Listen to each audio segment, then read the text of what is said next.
Chapter 807. With a dazed expression, he walks through the city. Shhhhhhhhh.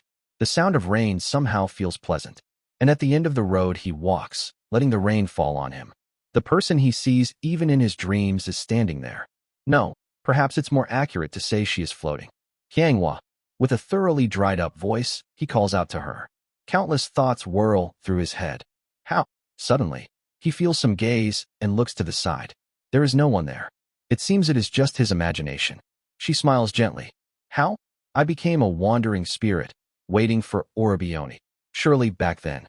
Seo Eunhyun still remembers the moment when her spirit ascended to the heavens. Suddenly, she glances where Seo Eunhyun had just looked, then looks back at him with a smile. More than that, isn't there something more important? Right. One died, and one survived. But their hearts are still connected. Seo Eunhyun immediately understands what she means. In Yeondu City, I wanted to dance with Orobioni, but it seems we end up dancing here. Please wait just a moment. I will prepare immediately. He draws the colorless glass sword from his waist and squeezes all his strength into it, infusing it with spiritual power. Wawoom. The colorless glass swords were originally made as gravestones for the people living in Cheonseek City. Following Seo Eunhyun's will, 3,000 glass swords return to their respective graves. After that, Seo Eunhyun looks at her and holds out his hand. The two smile at each other without words. Since neither of them has a fan, they each pretend to hold one and take their stances. There is no music, but the two dance slowly to the symphony of the rain, matching each other's steps. They slowly begin to move in harmony. In the pouring rain, I watch that beautiful scene and smile. The lovers who dance their steps within the sound of the rain. No matter how many times I see them again, no matter how many times I watch, they are heartbreakingly beautiful. The many spirits who are watching them, slowly, one by one, become light and fly up to the sky. I look at the familiar existence among them and smile. Chongmun Rao, my master. Swayawat. He is the one who had seized the absolute of miracle, collapsed, and perished completely. There is no way to bring him back unless I become an omnipotent one. As a being who transcends countless space-time, I give an order to the entire world. Quit. In an instant, Chongmun Ryong directly takes in the power of omnipotence and comes to possess the possibility of resurrection. He smiles, and then he looks somewhere and opens his mouth. Remember, everything. I look toward the place he is casting his gaze and suddenly recall an old memory. Only now do I understand what those words mean. Back then, he had bestowed a blessing on my past self so that I could remember the memories I had obtained during the 16th cycle. Thank you, Master. Immediately after, Chongmun Ryong takes in my power and begins to leap toward the future.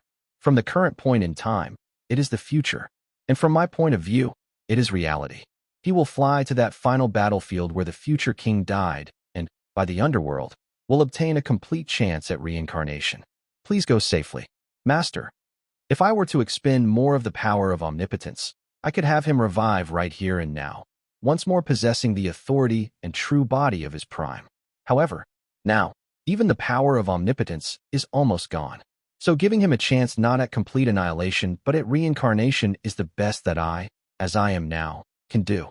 He becomes a halo of light, and, toward me, lets out one last sentence. If it is possible, I ask you to take care of those children as well. Suat. Those children? Who could he be talking about?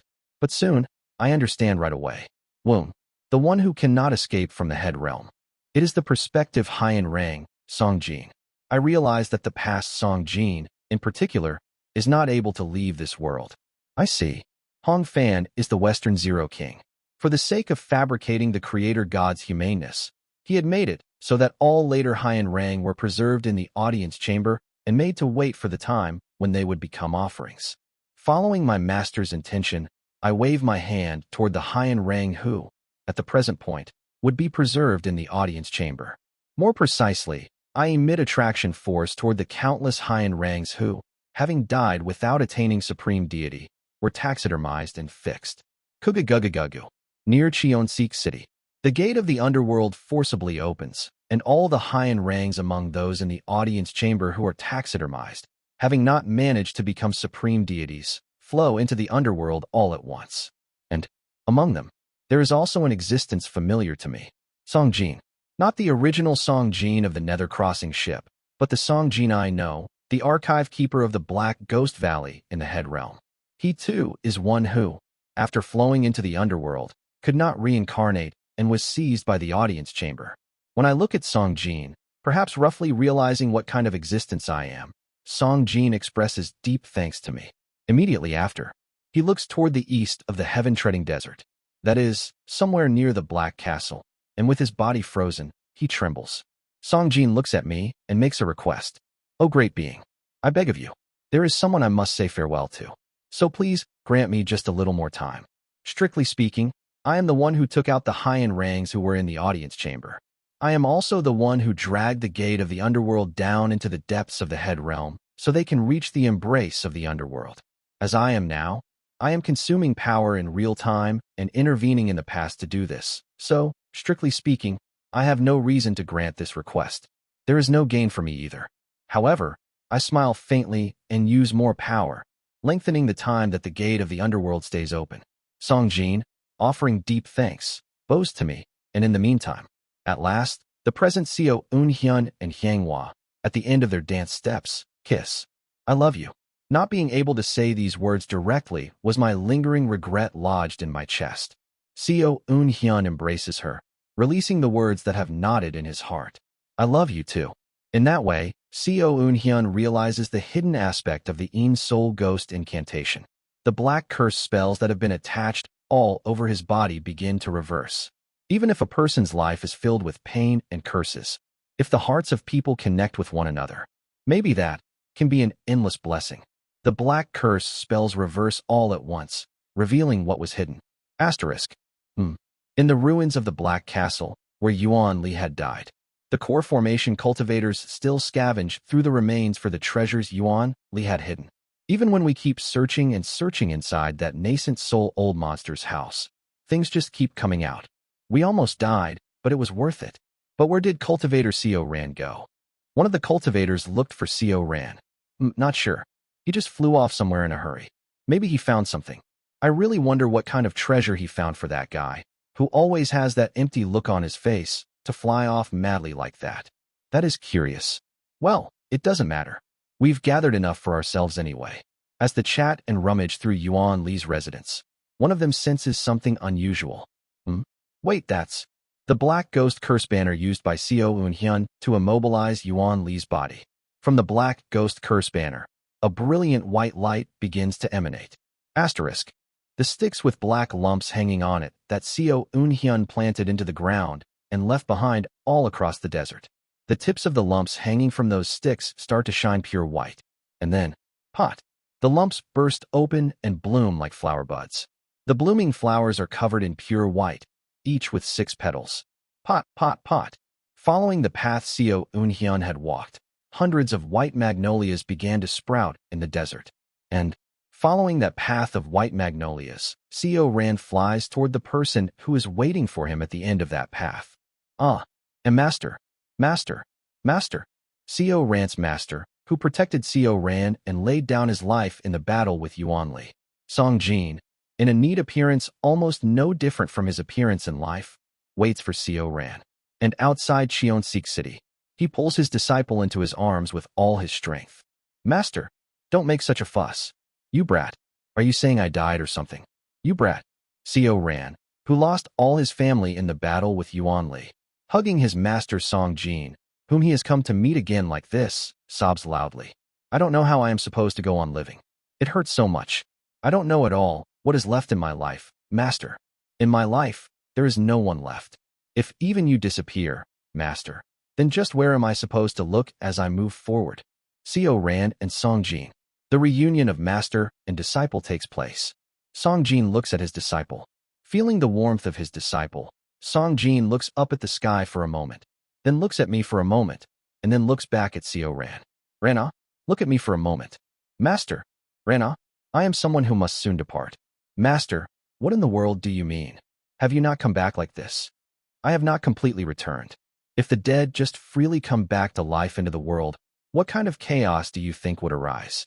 Black Ghost Valley is a place that prolongs death as much as possible, not a place that performs heaven-defying acts of reviving those who are completely dead. Then, it is only that some exalted transcendent being has taken pity on me and given me a chance, Rana. From now on, you must live in this world without me. How can this disciple be without master? Enough. Do not be bound by the past. Look ahead and move forward. Certainly, I have loved you and treasured you. You in turn have respected and followed me. However, there are times when those who must part simply must part. So accept it. But, even so, you will not be able to accept it, will you? How can a heart so easily change like a reed? So, Rena, through the truth I have come to know after death, I have found the one you are to look to and move toward. This is your master's will, so you must obey it without fail. Song Jin sternly scolds Seo Ran. Seo Ran, trembling, accepts it. Disciple Seo Ran will uphold master's will. And, at the words of Song Jin that follow, I also flinch in surprise. After I died, I went to a place called the audience chamber. It is a terrifying place you do not need to know about. But though that place is a terrifying domain, it is also a place filled with countless wisdoms. There, I found a certain existence that could be called the origin of your mother. Pardon. Go farther to the west. In a certain country farther west than Biokra, there is an existence that has given birth to your mother. Song Jin points towards somewhere far in the west. At the same time, a certain fragrance blooms from his touch. It is the fragrance of names. Through the power of names he obtained by awakening his essence in the audience chamber, he tells Seo Ran the place where the one Seo Ran must seek is. The name of that fragrance. It is called Goodwill, Sanyit. Seek out that existence and travel together with that existence. If you do so, someday you will surely be able to obtain even more precious things. Things even more precious than me. With those words, Song Jin begins to rise up into the sky. The other spirits are the same. Hyunghwa, who has been dancing together with Seo Eun-hyun in Cheonseok City, now also gradually begins to rise into the air, answering the call of the underworld. Pat it. Look at that. Since you are alive, you even created a new method. It's just the Een Soul Ghost incantation, expressed with the feelings I share with you. Come on, it is a completely different method. They chat and laugh together. It is his first time laughing in 200 years, but strangely, it doesn't feel awkward at all. If I may suggest, as a fellow co-creator of this one method, may this girl name this method? Do as you wish. She reaches out towards the floating blessings, which seem to be sublimating into the shape of white magnolias. White orchid blessing incantation. Would that be all right? Seo Eun-hyun of the present rests his hand beneath hers and speaks. I will remember it. The two, who watch the blessings float into the sky for a while, meet each other's eyes. Her soul is becoming increasingly transparent, rising into the air. I won't forget either. Yes. Seo Eun-hyun cannot hold back his trembling voice and looks at her. His chest hurts just like when Seo Ran looked at Song Jin. However, unlike before, his eyes are not sunk in emptiness as he looks up at her and sheds tears. They say that when the immortals of the upper realm form a bond of husband and wife, they do this. A bottle of white red wine is in Seo Eun-hyun's hand. Will it be all right? As she gradually floats higher, she nods. Seo Eun-hyun rummages through his storage artifact. There are no cups. Substituting by pouring half of the white red wine before her grave, Seo Eun-hyun of the present drinks the remaining half of the white red wine in front of her. Wawoom. As the white red wine enters the nearly shattered golden core, its effects activate, reconnecting the link with his Dharma treasures. Wawoom. The 3,000 colorless glass swords planted in all directions around begin vibrating. And then, with that as the last, her spirit body becomes a small cluster of light and completely loses its form. Seo Eun-hyun endlessly looks up at that figure. I leave behind the me of days past and fly up toward her as she soars into the air, reaching out my hand. Seo Eun-hyun of the present does not perceive me. I also feel the gaze of another past me who peeks at me through the radiance mantra. But the present me, though I am not the Fate Supreme Deity, is in any case the owner of the Crystal Throne. I am the Crystal King Star Genesis Supreme Deity. I feel that the me who is peeking into this point in the past suffers as he watches me. Thinking about it now, they all are meaningful pasts. Leaving all of those pasts behind, I finally, across a long and longer time, I speak to Hyunghwa once more. Now, would you keep me company one more time? Hyunghwa, who has been perceiving me since earlier by my permission, smiles brightly. All right. Orabioni. Wong. There are fans in her hand and mine. They are manifested through the projection of the immortal Beast King. We begin once more to continue the twin immortals dance, done even more properly than the one we weren't able to do below. I take 3 steps to the left and spin once. She likewise moves just like me and turns once around, with the tips of our fans brushing past each other. We, like so, continue our dance, drawing a spiral as we rise toward the underworld. Asterisk. A certain existence stands before the end of the 10th cycle. It is the Seo Eun-hyun of this era looking up at the sky. The cluster of light rises toward the sky and spins round and round in the air. As if she is dancing, the twin immortals dance once more with someone. Perhaps she is recalling the memories of those days when she was alive and the memories of those happy moments. He cannot know the answer. He only gazes endlessly at the sky, then slowly sits down. Now, all of his strength is leaving. He takes her naraigi from his waist. Then, squeezing out his last strength, he heats the naraigi with Dan fire and turns the naraigi into a Dharma treasure. Seo Eun-hyun closes his eyes and brings the naraigi deeply to his chest. Whether it's the lingering effects of the white-red wine or the naraigi itself, he feels the naraigi forming a strong connection with himself. His strength begins to ebb away. Yuan Li's last desperate cry echoes in his mind. What is the difference between a blessing and a curse? Maybe the difference between blessings and curses isn't life and death. Perhaps, if the hearts of people connect, that is a blessing. And if the hearts are severed, that is a curse. This life had been hell. But at the end of this hell, he shared his heart. Maybe hell and heaven, curses and blessings, are determined by the connection between people's hearts. With this greatest enlightenment, he escapes from the last cry of Yuan Li. I loved you. Thank you for passing that heart on to me. With a faint smile, all energy drains completely from his body. The meridians and golden core, which should have collapsed long ago, begin to lose their strength. Thus, at the edge of hell, he peacefully closes his eyes. Right after, countless colorless glass swords fly towards Seo Eun-hyun, pierce into him, and begin to return into his whole body. Asterisk. Just as I did back then at Cheonseek City, I bring my hand to her face. Since there is no thin veil, the tips of my fingers lightly brush her face. Once again, the tips of our fingers brush. And at last, watching my last moments in this cycle, I sit with Hyunghwa on the clouds at the edge of the head realm's sky and smile. I missed you. What has happened? Hyunghwa looks at me and asks as if puzzled. Looking at her like that, I don't know where to begin explaining. So for a moment, I only open and close my mouth without speaking. And then, I begin to explain. The 10th cycle. How the me who realized gratitude for the heart down below turns out afterward. The paths I tread transcend countless timelines and become trajectories of green light. As I show her my trajectories that transcend countless timelines, I tell her, one by one, stories about myself. As the story goes on, Hyunghwa is very surprised, sometimes sad, sometimes pinches my side, and sometimes laughs as if it is very fun. And finally, at the end of all the stories, I finish telling everything about how I have come back to her. This is the journey up to now. You have truly, truly suffered a lot. Hyunghwa looks at me and gently strokes my cheek. Hyunghwa, I ask her, will you go with me? The power of omnipotence still remains. To save just her and take her along is no problem. However, Hyunghwa smiles and shakes her head. No, when I finished the dance with you down below, I wanted to come back alive if I could. But after hearing your whole story, I have come to know that is not right. She looks at me and speaks with a face mixed with many emotions. Do not let yourself be trapped in the past. Please do not, like the person called Hong Fan, accomplish everything with your own hands and treat this world like a toy. Please accept your own imperfections as well. That is the request I give to you. More than the wish to come back to life and be with me again, she has the wish that I do not fall into corruption like the archenemy of the story. At that gentle and deep heart, I smile deeply together with Hyunghwa. It is sad.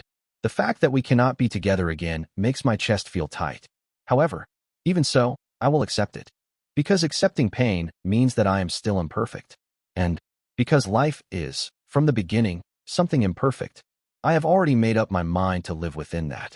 Amid countless agonies and worries, reigning over innumerable impulses and overcoming desire, I take Hyunghwa's hand and finally answer. A small tear gathers at the corner of my eye. Yes, I will do so. Squeeze. Hyunghwa grips my hand. I ask her, now it is time for me to go as well. If I stay too long in a single time period, Requiem filling the heavens will stop running. For the last time, is there anywhere you want to go? To all of you, please just let me convey a single sentence to you. At those words, I take her hand and transcend space-time with Requiem filling the heavens. She looks at the me in the nearest time period, the one who suffers the most intensely.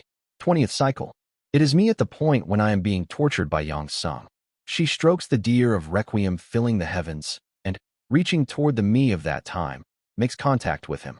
Was what I just gave you also a curse? By breathing blessing into the human called Seo Un-hyun, she becomes the pillar that lets me endure the adversity imposed by Yang Sung and countless other beings. I will always be cheering for all of you. Hyunghwa speaks toward the me beyond all timelines. So, please, keep looking ahead and move forward. I love all of you. With those words as the end, she finally flies toward the underworld. The end of the final decisive battle with Hong Fan. The time when I used Splitting Emperor, Splitting Heaven separate Heaven martial arts. Book Hyunghwa alone did not appear within my connections to help me. Hong Fan likewise was anticipating Book Hyunghwa, and it was because Guju suddenly jumped out and sent out the void sword that he showed an opening. Only now do I know the reason. It is not that she didn't help me at that time. She has already become my life itself. She already came to symbolize the very blessing of life that I feel. Therefore, precisely because she became so natural she was unseen.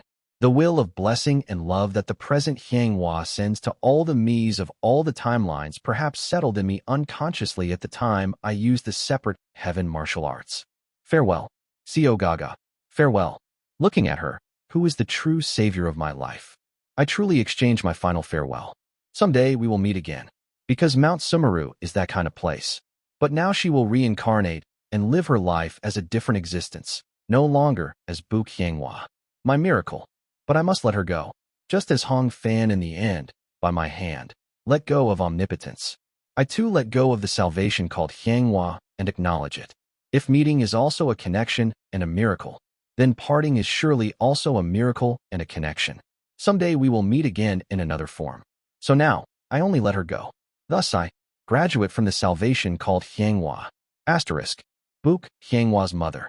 The grave of Yun, wife of Book Jung-ho. In front of the magnolia tree that stands there, two trees have grown large. Over 200 years of time, the two trees that, somehow, did not die and kept growing, coincidentally bloom on the same day. A quince tree and a white magnolia. From the two flowering trees, a single blossom each falls down. The flowers of the two trees land upon the wedding altar that someone prepared 200 years ago. But it's a moment. Hush! A gust of wind from inside the tomb carries the quince flower away from the altar to somewhere into the desert. The white magnolia remains there, holding its place, and only the quince blossom flies off to some place unknown. I become the wind, taking the scent of this moment into my heart, and continue on as I smell the fragrance of the flowers. Once more, at the end of a long connection, I meet again an ill connection that has now become something cute. The last day of the 9th cycle. Chwaok. The me of the 9th cycle explodes. Bloodwood practitioner Yuan Li's divine power, Bloodwood, hits me directly, and I explode and take root as a single Bloodwood tree. In the place where I am, a bright red tree stands and brings forth a single living flower that contains my spiritual power and life force. What a monstrous bastard, Yuan Li mutters as he sweeps off his mask. I look at him like that and laugh. In the past, I thought of him as a devil beyond saving. However, before me, who has seen far more terrifying existences such as Blood Een, the Great Mountain Supreme Deity, or even Hong Fan Guju, this guy now is an existence no different from a wildflower by the roadside. I should also settle the ill connection with you. I have sent Hyunghwa away. Yuan Li is an ill connection, but I now decide not to be bound by that grudge anymore. To him as well. I make up my mind to grant salvation. Good thing I eradicated him before he could grow stronger and survive longer. No need to worry about him anymore. Now, to the longevity fruit. When he turns his head toward the longevity tree, I step into the reality of the 9th cycle, pluck the living flower of the blood tree that has come from my body, and smell its scent. What? That guy, seeing the longevity tree that has rotted away due to the last curse the me of the 9th cycle had cast, boils with rage and tries to turn back to me. His thoughts come through to me. I tried to kindly send his spirit to the Yellow Springs, and he dared to pull something like this. I look at the living flower and decide Yuan Li's judgment. I've decided. I will give Yuan Li a chance to atone as well.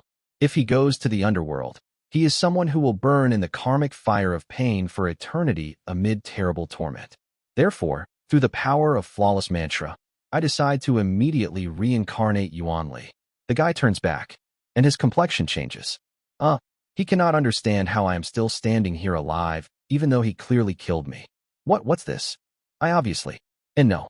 For a moment he is flustered, but then, quickly working his sly mind and reading the mood, he grasps that I am not the Seo Un-hyun of the 9th cycle whom he had just killed, and he bows and fawns toward me. Who are you? Huckwhack. I do not listen any further and immediately reincarnate Yuan Li. He blooms as a single living flower and puts down roots in the ground. Become a flower. From now on, until you can reflect on the price of your sins, repeat being born and dying as a flower. During every lifetime in which you live a life as a flower, reflect and attain repentant enlightenment. That is the chance and the mercy I grant to Yuan Li. If he comes to realize all his sins, only then will he be able to go to the underworld. And, in the underworld, he will accept the price of his sins with far less resentment and look ahead to his next life. That guy too will come to know the preciousness of life. I will look forward to the day when your fragrance also becomes beautiful. It is not only the Yuan Li of this life. All the Yuan Lis up to now meet the same result. As I fix the predetermined ending for the Yuan Lis, I move over to the next timeline and make the grave of Seo Un-hyun of the current cycle. On the last day of the 8th cycle, I burn within heavenly lightning and die. The grave of Seo Un-hyun, where only bone powder remains. I once again make his grave and take the next step. On the last day of the 7th cycle, this time as well, I burn within heavenly lightning. I make the grave just as before. And, within that enlightenment, I smile as I see that the soul of Kim Young-hoon has returned from the future to around this time. On the last day of the 6th cycle, I see my master with my corpse laid before him, while the light of dawn dyes the sky. The master, who has received his disciple's bow, sheds tears and speaks to the disciple who is now growing cold. You were the giant tree of my heart. I hear my master's heart. At first, it was clearly a small sprout that annoyingly pestered him. But 10 years passed. 20 years passed. The sprout grew and became a tree. It grew and grew. And now, it has become a giant tree that cannot be ignored. That giant tree is the pillar that supports Chongmun Ryong's heart. However, now that giant tree is gone. Rest in peace. A disciple who has strived all his life. Chongmun Ryong prays that the disciple may at least be at ease after death, and properly lays down the body that died while prostrating. Chongmun Ryong takes out a single seed from his storage pouch and places it on the disciple's chest. As he infuses wood element spiritual energy into it, the seed begins to react. Pot. Kagugugu. The seed sprouts and rapidly grows. Soon the roots that come out from the seed cover the disciple's body and grow into a giant tree. Before long, when the tree grows so huge that it cannot be compared to any other trees in the nearby forest, only then does Chongmun Ryong take his hands off. The tree is a quince tree. Chongmun Ryong strokes the tree that so closely resembles his disciple and speaks. I will never forget you. I look at Chongmun Ryong. I too will never forget you. No, I will not be able to forget. I see that the soul of Chongmun Ryong, whose lifespan is nearing its end, is being led toward the future. The soul of the Salt Sea Supreme Deity is pulling in its own shattered essences. I will see you again. At that time, I will say all the words I have not been able to say until now. Whoosh! I become a single gust of wind, sweep around Chongmun Ryong, and once more head onward. Asterisk. As if the soul of Seo Un-hyun is ascending, a strong wind blows from the base of the quince tree up into the heavens. Chongmun Ryong looks up at the sky that shines through between the quince branches. In the far future, and in tomorrow, for some reason, he naturally comes to know that he will be able to meet the disciple he has sent off once again. In the future, let us meet again. Is it due to the death? Or is it merely a conventional phrase toward a hope that will never arrive? But what is certain is this. After the oppressor of hope disappeared, the being that despised tomorrow also came to accept the principle of tomorrow and hope. Asterisk. The last day of the 5th cycle comes into view. Quaching. The barrier of Mokli Wangshin, who killed me, shatters. Beyond the barrier, the eyes of my disciples, who inherit the will of the current Seo Un-hyun, glare at Mokli Wangshin with the exact same light as the dead Seo Un-hyun. Beyond the great mountain called Seo Unhyun, mountains continue unceasingly. I want to live. Manho's great sword decapitates Mokli Wangshin. Huckwhack. In that moment, the life of Mokli Wangshin, who stubbornly survived by forcefully taking over his descendant, the current emperor Mokli Yung, comes to an end. Hugh. The founding emperor Mokli Wangshin and the current emperor Mokli Yung. Manho, who has cut off his neck, holds Mokli Yung's head and looks at the still-standing dead body of Seo Unhyun. The corpse of Seo Unhyun has its eyes closed.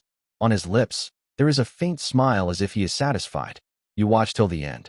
Manho, with tears falling, offers Mokli Wangshin's head before him, and he kneels. Kawa, Changya, Yoksan, Yeolya, Guak Jisoo, Seohan, all 300 or so disciples, one after another, kneel. Please go peacefully. The disciples of the present Seo Unhyun bow together, bidding their master a final farewell. I look back at them and raise my hand. Fragrance also spreads from them. Thank you. Whoosh. I bestow blessings upon their fate. From now on, whatever may happen, they will not become excessively miserable. Only joys enough to repay all the hardship and pain until now will await you. Farewell, my disciples. I once again become wind, cool down the heat of the disciples who are burning hot, and head beyond. The corpse of the me of this time will be taken care of by the disciples. The last day of the fourth cycle comes into view. I remember cutting off the neck of that brat, the crown prince of Yinghua, but whether he is Mokli Zhongyin, Mokli Hyun, or Mokli Hyuna, I hardly even remember. You worked hard. I attach the neck of the me of this time, and carry my corpse to a sunny spot nearby. Afterward, I use a martial technique to make a grave, and gently pat the grave. Looking at the will of my own self who, after endlessly tempering himself, at last reached 3 flowers gather at the summit, I reminisce memories of long ago. This, too, is now a memory. I once again become the wind. Whoosh. The last day of the third cycle. The old me is facing a jonction made from the body of my master, Kim Young-hoon. Kim Young-hoon of the present stands by my side, looking at the scene from the past together with a bitter smile. With the final move of severing mountain, I, whose every bit of strength and life force is exhausted, close my eyes. That is the end of the me of the third cycle. A cultivator of Mokli clan becomes enraged and tries to refine me into a jonction, and I quietly step forward and turn that cultivator as well into a peaceful flower. Piobiong. The connections of the jonction that are being controlled by him are broken all at once. Together with Kim Young-hoon, I intervene in this cycle. And for the dead body of me, the shattered body of Kim Young-hoon, and for all the bodies of the jonction that have been controlled by the Mokli clan cultivator, I make graves for every one of them. You worked hard. I say a word to the me of the third cycle, and once again become the wind. Whoosh. The last day of the second cycle. I see the me of this cycle. The me, who endlessly swings his sword and trains himself in order to resist fate. The me who swings my word, embodying the heart of being content with death in the evening if I hear the Tao in the morning, advancing toward an even slightly higher realm. Thus dies, swinging my sword. Thud. His sword path is cut off, and the me of the second cycle dies standing. You worked hard. The one who never rested even once in his entire life is the me of the second cycle. And the me of the second cycle, as he passes on into the third cycle, again cannot rest. However, I will at least let his body rest. I will let it be buried in the soil. I bury the body of the me of the second cycle in a sunny spot at his house. This time, I do not dig up the ground with Gang Chi through martial arts and quickly cover it with soil. Putting in a bit more sincerity, I take a shovel out from the storage and bury him myself with my own hands. After the sunlight comes down well, letting myself rest in the soil, I once again become the wind. Whoosh. The last day of the first cycle approaches. An old man who is still dying from a cold. That is me. I am regretting my life up until now. If only I had worked harder. If only I had tried more. More. If only I had done something more. Then I would have been able to confirm what lies beyond the sky, while dying with such regrets.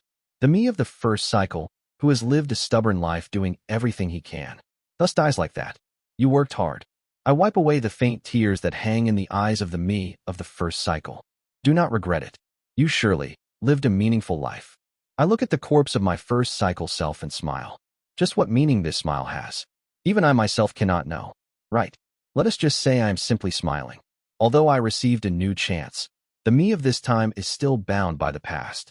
I look at my old corpse, and once again bring a shovel and bury him in a sunny place in my estate. I tell the servants of the estate to appropriately handle the inheritance and also hold the funeral.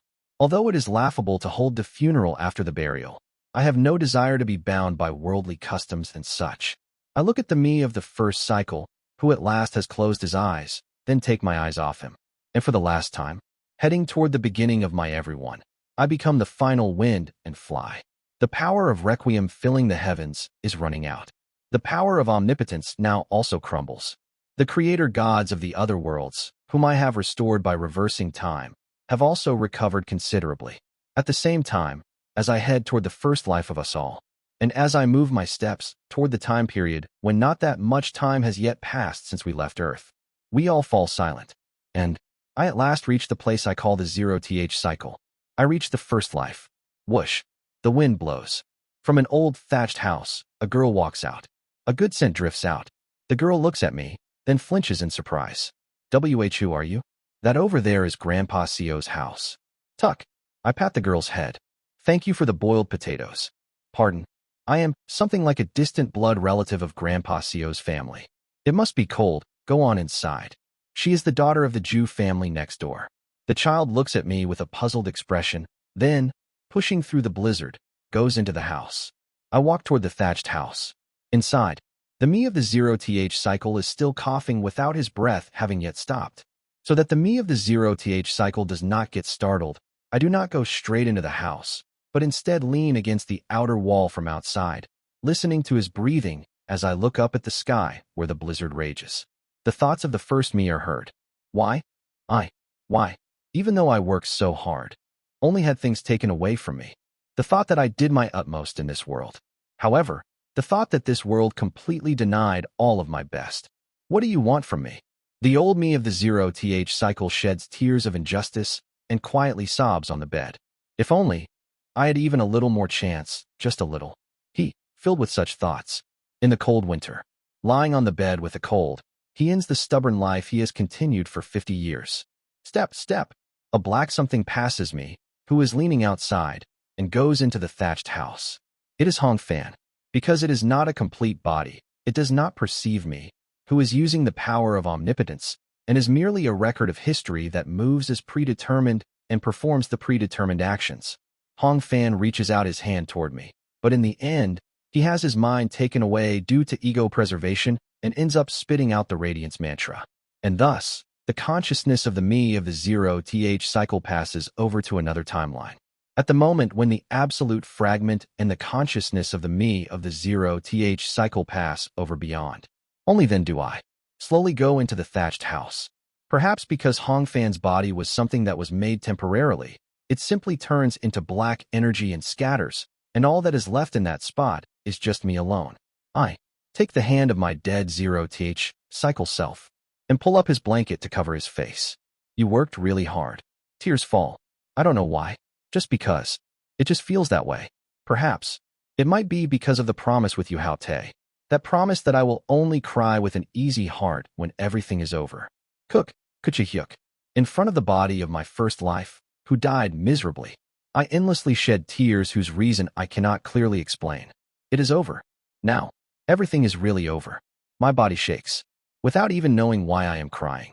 I, shedding tears like that, put into my mouth the boiled potatoes the daughter of the Jew family has given and left behind. My throat blocks up. I start to feel a bit sorry for stuffing Hong Fan with potatoes without even water. I eat the potato. My throat gets blocked. But even as I gag and choke, taking the now cold potatoes the Jew family daughter has given and left behind, I cram them into my mouth, squeezing out all my tears. Thank you, Co Eun-hyun, thank you. Inside this bastard called life. Just for having held out. I am so grateful. I feel a presence behind my back.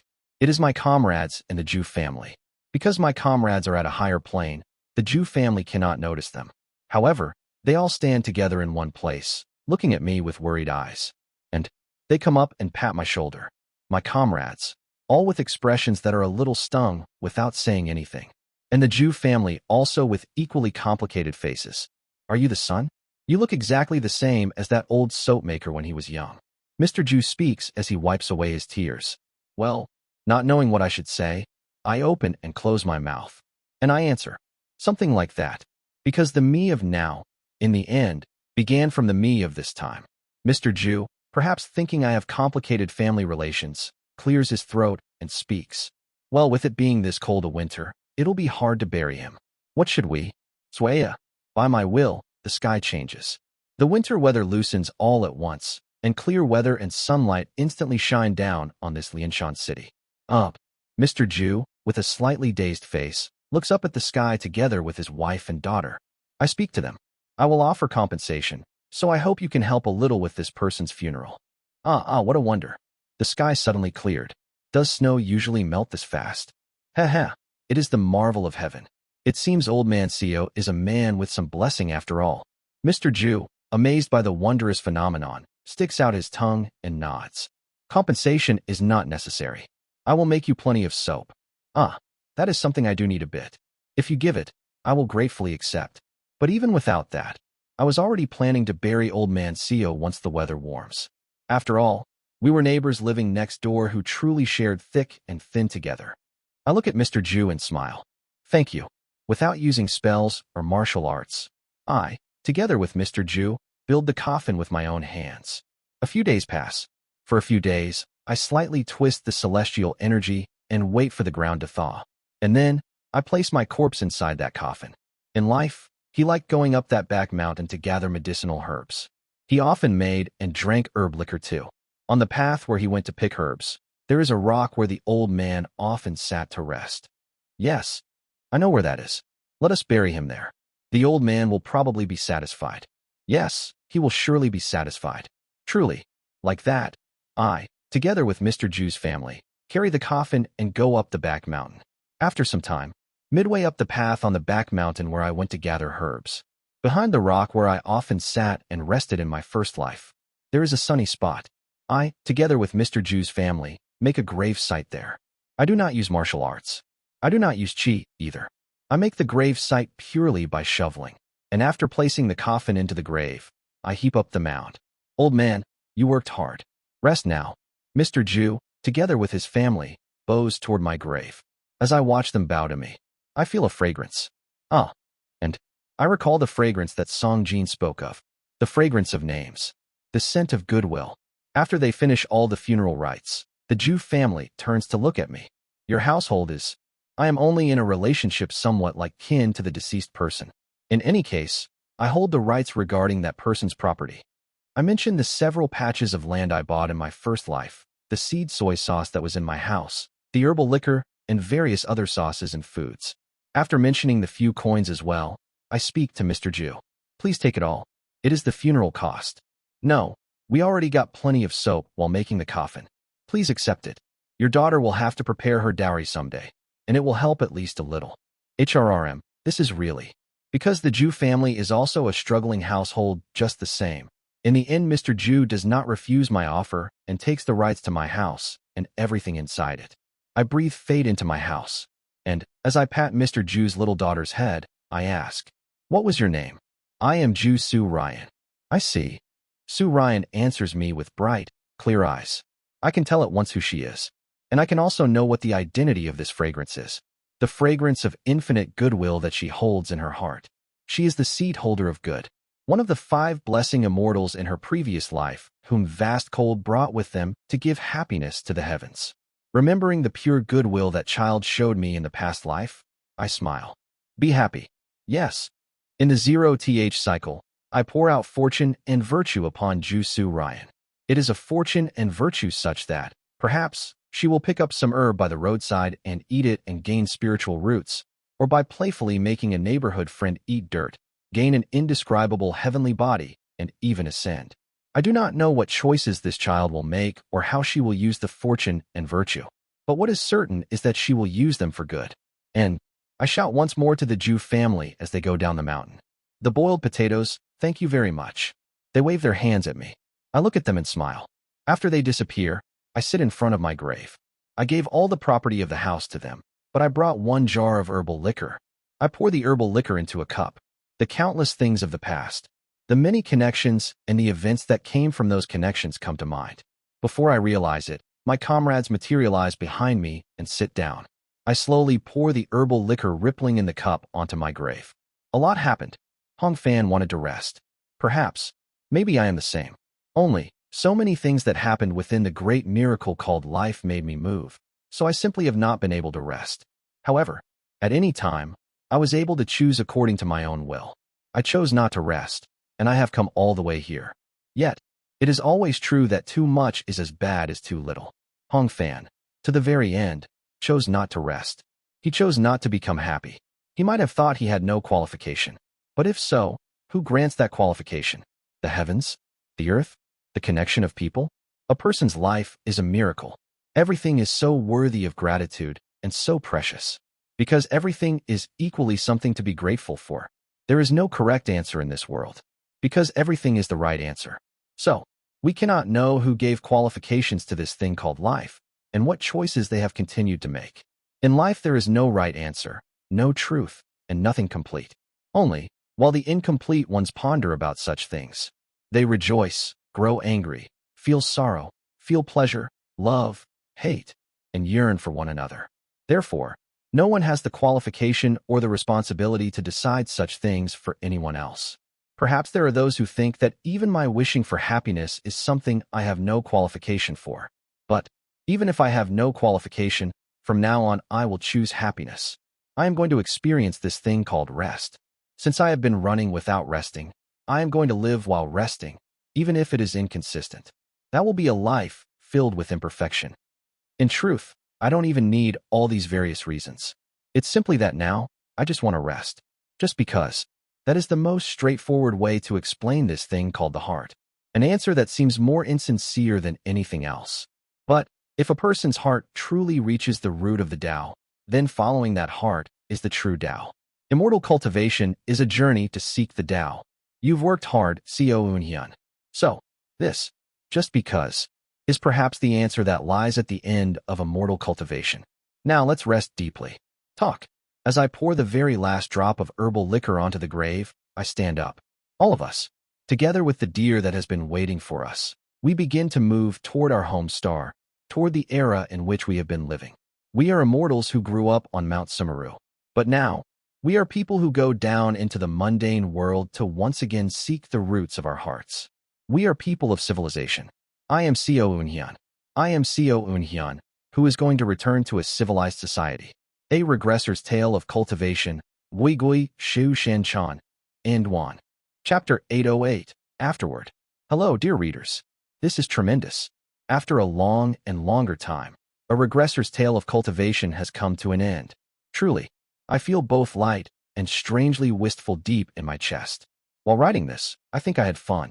Of course, if someone told me, you enjoyed it so much, go back and write it all over again, I feel like my mental state would just collapse on the spot. Anyway, if I had to write it again, it would be hard, but it really was a story I found joyful and fulfilling, especially the self-actualization. There were so many scenes I thought, I absolutely have to write this, and I was so happy to be able to put those scenes into words. The thematic core of a Regressor's Tale of Cultivation, which I also mentioned in the setting notes I gave to the webtoon artist, is gratitude for life. Not a single thing we enjoy. Not a ray of sunlight, not a breath of air, not even a single grain of sand, is actually something we're guaranteed to have. Honestly, the very fact that the planet hasn't been wiped out by a meteor, or that a solar storm hasn't obliterated Earth, is itself a miracle. Each and every detail of us being alive at all is a coincidence and a miracle. So, I wanted to express gratitude toward this world. A Regressor's Tale of Cultivation is something created while searching for reasons to be grateful for life. You can think of the main theme as pondering why we should be grateful for life. Under the question, why must we be grateful to this thing called life? I kept throwing questions at Co Eunhyun again and again. And the answer to that is, because there are so many precious chances. Because time that has passed will never return. Because even though there are bad connections, good connections undeniably exist as well. Because the very act of rejoicing, raging, grieving, enjoying, loving, hating, and desiring within life is itself something to be deeply grateful for. Because there is someone or something we can blame. And even when there is no such target of blame, the simple act of us incomplete people searching for answers together is itself happiness. Because life is a miracle. And maybe, simply, just because we can be grateful. Because this world is a miracle, everything in it is also a miracle, is what I wanted to discuss together with you, the readers, through a regressor's tale of cultivation. And I think I was happy just to be able to pull so many scenes that discuss life is a miracle into reality and offer them to you all. Seo Eun-hyun beheading Mokli Hyen. Seo Eun-hyun defeating Mokli Wangshin and giving his disciples a chance. Seo Eun-hyun offering thanks beneath the giant tree. Seo Eun-hyun climbing to ultimate pinnacle, breaking through the heavenly rejection phenomenon, and reflecting again on the preciousness of connections. Seo Eun-hyun cutting through the heavenly tribulation and rising beneath the heavens alongside the formless sword. Seo Eun-hyun, together with Baek Hyunghwa, realizing that life is a miracle and letting her go. And beyond that, John Myung-hoon, shouting his fury as he witnesses the fall of the Golden Divine Heavenly Thunder sect. The elders of Black Ghost Valley sacrificing themselves to protect the Black Ghost Valley that is heading toward ruin because of Kong Min-hee. Azure Tiger Saint exploding and showing what it means to become a star. The Mad Lords entering heavens beyond the path. Heart of Love. Heart of Yun. Ron Nature. Heart of Yun. Yun Fate. Heart of Yun. Lin Yearning. All combined into Heart of Yun. Lin Love. This is a line I've been dying to write since the early days of the work. The scene where Yun Wei and Han Won forgive each other, reconcile, and reunite inside a burning mansion. Seo Huiol's final moments. Goodbye, Taoist Seo. And also, the Star Genesis Supreme Deity's advancement. I wanted to write the Star Genesis Supreme Deity's advancement and the owner of myriad stars so badly that every time it felt like a regressor's tale of cultivation itself was speaking to me to the point I wanted to scream. I remember wanting to write it so intensely I thought I'd lose my mind. Star Genesis Supreme Deity. Star Genesis Supreme Deity has to be written. Even if the process gets wrecked, at least Star Genesis Supreme Deity, no matter what. With that kind of madness, I ran all the way here. It was also fun setting up the villains. Yuan Li, as the boss that closes out the very first main episode, was a bit difficult. But wrapping up characters like the Mad Lord, Seo Huiol, and the Great Mountain Supreme Deity was genuinely fun. Same with Hong Fan. In a way, the villains are where I projected myself. So I think I've always ended up rooting for the villains more than Seo Eun-hyun, projecting myself into them, and having them stand against Seo Eun-hyun. The Mad Lord with his grotesque appearance. The author looks kind of funny too, and Seo Huiol, who controls information so the opponent can never see what's really going on. Hong Fan, who is still just a young child and soft on the inside. All the villains who carried a regressor's tale of cultivation. They were all me. Truly, it's been a long journey. At the end of it all, I feel like I managed to land the ending well, so a lot of different emotions are hitting me. I feel proud, a little sad, wistful, also refreshed. Of course, to be honest, if I'm going to spill some TMI about the ending and everything around it.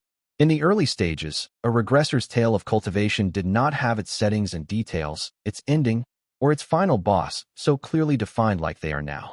The setting and ending for a regressor's tale of cultivation were set around the 4th or 5th cycle. You could say I locked them in while writing around chapter 25. Asterisk, of course, not the core theme. The core theme was there from the moment this became an infinite regression story. And if you ask, then what did you mean when you said you prepared it 4 years ago? What I had back then was the world building that would form the skeleton of a regressor's tale of cultivation. Various other settings. The idea of a protagonist who wields a transparent sword. The narrative of a protagonist who never gives up and, with a kind of madness, reaches a single goal. But that protagonist was not Seo Eun-hyun. I think the first time the world of a regressor's tale of cultivation and the protagonist Seo Eun-hyun really got decided as cores of the world building that would unfold those ideas was when he beheaded Mokli Hyun. And it was probably when he awakened through his disciples and showed you endless mountains beyond mountains that the world building was finally confirmed for good. This is going to work, I can tell. If it's this story, if it's this guy as the protagonist, he can reach the end. In world building this, I should pour in all the settings I've created, the cast, the growth route I planned for the protagonist, everything. And what was completed was the world of a regressor's tale of cultivation. The original world building I'd made wasn't something created for any one specific story. Some of the settings were even things I'd intended to use in a completely different work. But once I finally had a protagonist who looked like he would never break all the way to the end, I realized Seo Eun-hyun could shoulder all of these settings and stories. So I started taking the settings I'd meant to use in other stories and grafting them into the existing world, sticking them on, building the logic to make it all hold together. And that's why I went on hiatus a lot in the early days.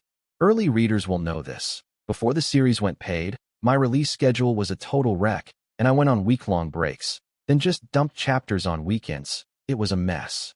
Even now, if you look back at the early Monpia release schedule, you can see how chaotic it was. Part of it is that I'm an avoidant type of person, and I used to be lazy before I got into the groove. But the reason the schedule was that disastrous was because, at that time, I was doing a massive amount of world-building readjustment and creating the internal story logic. Asterisk, of course, the April 1st break wasn't an April Fool's joke. My father really did drag me off to Gangwon province to dig up potatoes and drag me all the way out to a potato field at the far end of Gangwon, so I had no choice. Maybe that's why I ended up writing those scenes where, instead of just leaving potatoes as a small symbol of kindness, I forcibly stuffed them down Hong Fan's throat. Maybe that was my grudge showing. Honestly, because of that potato digging trip, a Regressor's Tale of Cultivation could have been discontinued right there. Thinking about it again, even I find it ridiculous. Potatoes are delicious, but that memory is dizzying. I'd taken the whole week off to align the settings and finish the big plot structure, planning to do a release spree on the weekend, then got hauled off to dig potatoes on that very weekend. If, at that time, the readers had gotten angry and dropped the series, a Regressor's Tale of Cultivation would really have ended right there. I can only be deeply grateful to those who didn't get angry and didn't remove it from their favorites during the potato digging incident. In any case, after that, the lesson right now, this very moment, I don't need some vague hope that might or might not come in the future, really got carved to the bone, into my heart. If you drag your feet, you'll be too late. In the future, you never know when you'll get dragged off to a potato field or dragged off somewhere else. I learned very clearly that going on hiatus while making excuses like, I'll do a release spree later, can be unbelievably dangerous. And that let me build a supporting theme that completes the main core them. Anyway, one way or another. It's true that the early stages of a Regressor's Tale of Cultivation had settings that were very different from now, and much to be completed taking those early breaks. Of course, the idea that the final boss would be related to a black snake, and that this black snake would follow the protagonist from the beginning and finally awaken as the final boss in the end. That narrative itself has been there ever since the fairy tale's appearance. You could say the major plot of a Regressor's Tale of Cultivation was almost entirely planned out by around the 6th cycle. The core theme was there from the very start as well. I'm the type who believes a full-length novel absolutely needs a central theme, though if it's not that long, I do think the story itself can be enough on its own. The world building was all settled around Chapter 25, and the plot was more than 80% finished before Chapter 50, before the 6th cycle. But when it comes to character arcs, things really changed a lot along the way. Most notably, Salt Sea was changed in the 17th cycle to be the same person as Chongmun Ryeon. And the Great Mountain Supreme Deity and Silver Basket were originally the same person. Silver Basket, who was the creator god of another world, couldn't stand watching the self-torturing acts of the final boss of the world, a Regressor's Tale of Cultivation, and that suffocating behavior of trying to run away from the answer. So he was going to invade the world, take the seed of the mountain, give advice to Seo Eun-hyun, then pass the seed of the mountain on to Seo Eun-hyun. I think he was loosely set up as a character that was basically Salt Sea plus Great Mountain plus Silver Basket mashed into one. But I thought the Great Mountain Supreme Deity should have an impact as big as his name sounds. So to give him that impact, I went with a development where he completely wipes out the protagonist's party and twisted it into a narrative of conflict between senior brother and junior brother. So originally, the latter half of the true immortal realm wasn't going to be separated from the audience chamber arc, and Hyuk-sa was supposed to show up as the final boss. But I ended up splitting it off from the audience chamber arc and made the Great Mountain Supreme Deity the final boss of the true immortal realm arc. Also, Hyuk-sa was originally actually the same person as the Heavenly Punishment Supreme Deity. He was also planned to have far less presence than he does now. The ending I had in mind was that he'd drag himself along in a pathetic, ugly way like Yuan Li, and then be defeated by the protagonist's group. But after the 6th cycle, I just didn't want to write a final boss who was only pitiful and ugly. And just as I'd given several character endings that, even to me, felt beautiful, I worried the story's ending would become too crude, so I borrowed the strength of many characters and completely revised the finale. If I'd gone with the original idea, then probably the ending of the story would have turned out far more vulgar. Even thinking back on it now, the current ending is much better. Really, I think it was a good story. Calling it a dragon's head and a dragon's tail feels a bit too much, even to me. It feels more like the head of an amugi, the body of a snake, and only at the very end did it finally grow a dragon's tail. Something like Mangda Satyomi, Python's head, snake's body, dragon's tail, is probably exactly the level a regressor's tale of cultivation sits at. But well, in the end, isn't the ending what matters most in a work? It's a bit awkward to say this with my own mouth, but even I think that for the ending, at least for the ending, I poured my heart and blood into it. Staying up countless nights, feeling my lifespan get shaved away by coffee and iced Americanos with extra shots, unable to even eat 3 meals a day like a proper human, losing any sense of day or night, and just going, ugh, while writing in a daze. Even I think, it was hard to run all the way here, and I managed to bring the ending out just the way I'd first envisioned it. As for the foreshadowing I laid out, I only scattered what I could handle, so I think I picked up almost everything that needed picking up. If there are any foreshadowing that still haven't been resolved, they'll either be dealt with in the Afterword stories, or, if they never get resolved, you can think of them as there's a setting like this too. Details that were just there to explain the world. You can think of them as not even being MacGuffins, not even proper foreshadowing.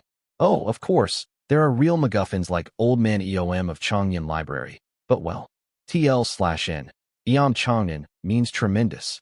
What work in this world doesn't have a MacGuffin anyway? But taking all of that into account, even I think, the ending of a regressor's tale of cultivation turned out well. Huawei. And I also know very well that none of this was achieved by my strength alone. Even if I was the one who observed the story, it was Munpia who helped me tell the world what I observed, and Rayon E&M, who signed a contract with me. I want to thank Songyin Hyung, who gave me the very first contact in the form of an ultra-long, incredibly sincere message, and who kept persistently leaving comments on that contact post so that the contract offer notification would keep popping up for me. You may be at Munpia now, but the title of my first ever editor in charge is yours, Hyung. In my heart, you'll always be my #1 editor. And CEO Lee Jae-hwan, who has now founded the company Storywave, gave me so many pieces of advice back when he was a division director at Rayon E&M, words that were truly like gold and jade. I think the reason so many people were able to come to a regressor's tale of cultivation through series might well be thanks to the advice he gave me about the cover. And on the webtoon side as well, the CEO really ran all over the place and did so many things behind the scenes that I think that's why the webtoon could turn out this well. In my opinion, when it comes to web novels, the person with the best eye for them is probably the CEO. I am truly grateful. I also want to offer very deep thanks to director Kwok Sung-young, who became the second editor in charge of a regressor's tale of cultivation. I can only feel sorry for all the times I delayed turning in the manuscript because I was trying to increase the length. Thank you for staying with me over that long year and a half, accompanying me all the way to the ending of a regressor's tale of cultivation, for handling the webtoon adaptation so well, and for teaching me so many of the things I was curious about. I'll of course greet the three of you properly in person, but I'd like to bow my head once more here in advance. Thank you so much for everything up to now. And I'd also like to send words of support to artist Kim Moo-hyun of Haxon Publishing, who is now beginning the webtoon serialization. Once again, thank you for preparing such a wonderful webtoon for nearly 2 years, and then finally setting it off with a bang. Every time you drew an episode of the first cycle, you always sent the draft to Rayon for checking. That loving care you showed makes me at a loss for how to even express my thanks. All I can say is that I did my utmost with the original story, so that, even if only a few parts are adapted, you can still reach a satisfying conclusion, and I hope that can return at least a small part of my gratitude. And besides them, PD Kim Ki-hyun of Munpia. Back when a regressor's tale of cultivation first got contacted, you were one of the final 2 competitors along with Songyin Hyung, so I want to say thank you for always loving a regressor's tale of cultivation that much. Also, the person who bought me meals the most, including all management, across the board, was PD Kim Ki-hyun, so whenever I think of Munpia now, PD Kim's image is the first thing that comes to mind. Going forward as well, I'll be in your care for the next work. In addition to them, Rayon E&M CEO, author Song Hyun-woo, and many other editors and staff. Munpia CEO Sun Ji-ho, the Munpia martial arts fantasy team lead and division head, and even the part lead who handed me a business card at the neighboring seat yesterday. Thank you all so much. And to the person in charge of uploading the series, though we've never met even once, my thanks to you as well. To all the many people who had a hard time because of me every time, I offer my deepest thanks. To illustrator Makuzi, who drew the first cover and illustrations.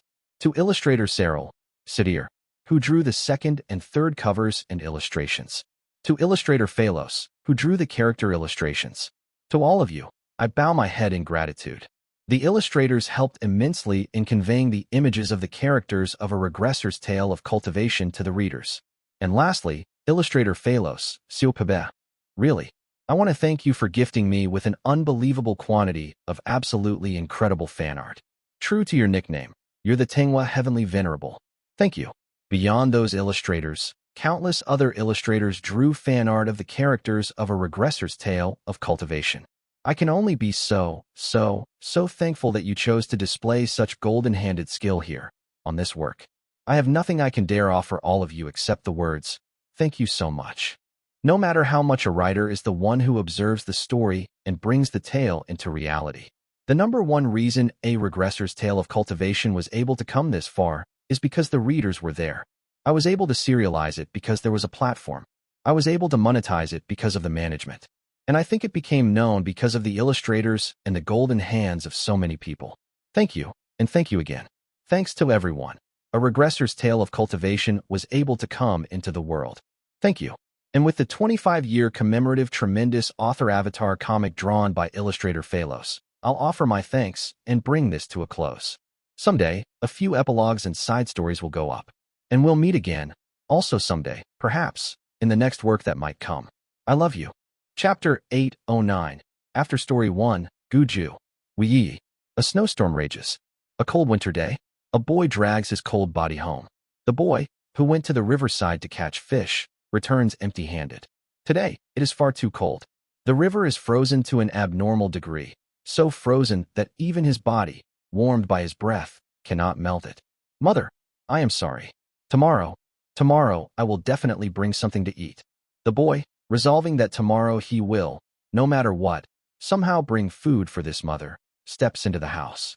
And in that moment, the boy's eyes flash, and he plucks off an icicle that has grown under the eaves of the house, grips it in his hand like a blade, and adjusts his breathing to strengthen his physical abilities. Someone has come into the house. There is no sign at all.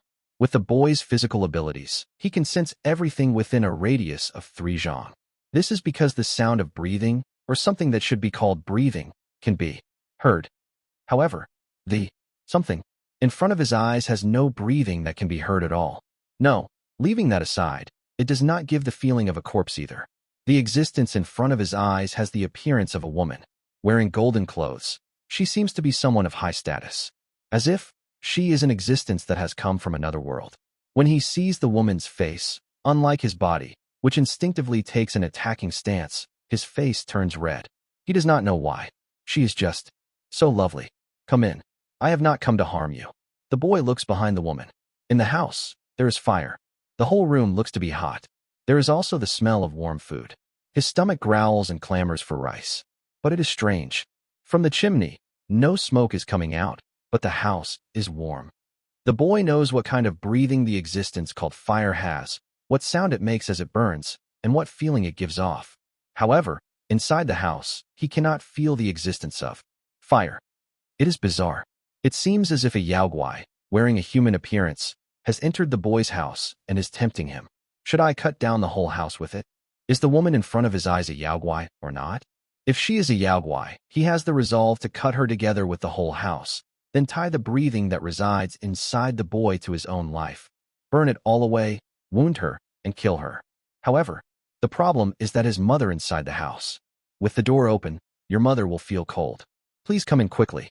The boy bites his lip, but in the end, after judging various situations, he realizes that he has no choice but to go in. In the end, the boy throws the icicle outside and goes into the house. It is warm. The woman has set down in the room a brazier that looks precious, from who knows where she has brought it, and she is filling it with hot charcoal to warm the air in the room. With a shovel, she pokes at the charcoal, making the heat spread to every corner of the room. Please, give it to me. How can we let a guest do work? The boy takes the shovel from the woman and stirs the brazier in her place. What is this? The boy narrows his eyes as he looks at the brazier blazing at the end of the shovel. That is not fire. It is far too different from the fires he has seen until now. It is as if something transcendent is only pretending to be a brazier. This warmth is comfortable, but far too strange. While the boy is suspecting this bizarre thing, the woman hands him a boiled potato put into a small dish. Would you like a potato? Who are you? The boy takes a piece of the warm potato and asks her. The woman, faintly smiling, speaks. I am a reaper of the underworld. Your honored mother will go to the underworld tomorrow. What? The boy lifts the shovel, intending to cut the woman. If he kills the reaper of the underworld, his mother. How warm. My child, did you light the fire? And then, his mother, in a half-dreaming voice, speaks with a peaceful smile. At that voice, the boy's hand that lifts the shovel to cut the woman pauses. When was the last time his mother had spoken so happily and warmly? It is as if his mother now has almost completely recovered from her illness. Yes, mother, a guest has come, so the fire has been lit. Is that so? Well done. Because I am like this, I cannot treat the guest properly. I hope you can do it in my stead. Yes. Seeing his mother looking at peace, the boy cannot cut the other person, even if the other is truly a reaper of the underworld. For if that existence disappears, the warmth in this room and the brazier seem as though they will vanish like an illusion. The boy, instead of cutting the woman in front of him, politely asks her, "Why must my mother go already? She is having a hard time, is she not? To possess human flesh is truly a harsh burden. If she goes to the underworld and in the pure land eats warm food, wears the clothes there, and watches the birds, then for your mother as she is now, that is actually better." That is so. His mother is struggling. And the reaper of the underworld before his eyes is saying that if his mother goes to the underworld, she will instead be happy in the pure land. Please let go of those who must be sent off.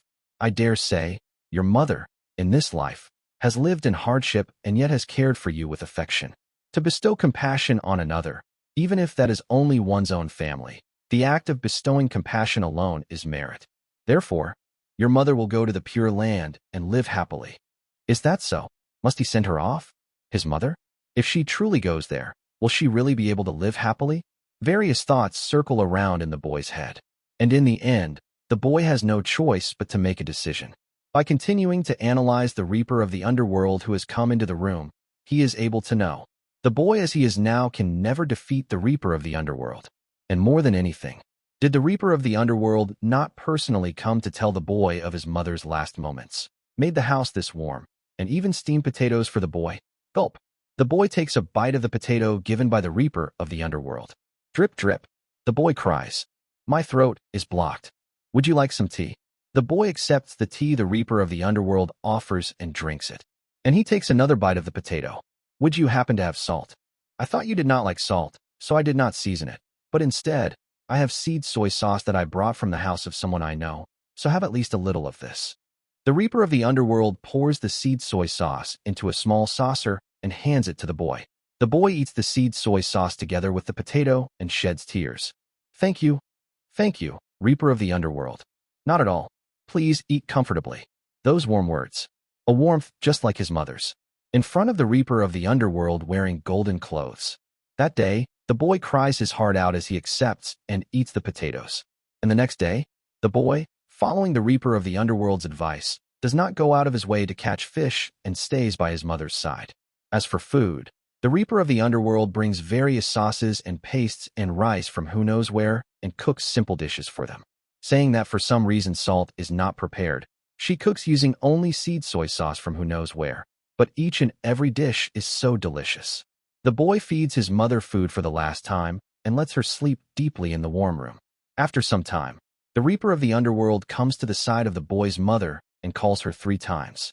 Mother rises at her call and stands up with a bright smile. Ah, are you a great being? Yes, I have come to take you.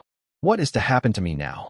First, after you receive the judgment procedure that reviews your life, the rights and wrongs such as taking and eating the neighbor boy's candy when you were 3 years old will be judged, and you will receive the punishments you are due.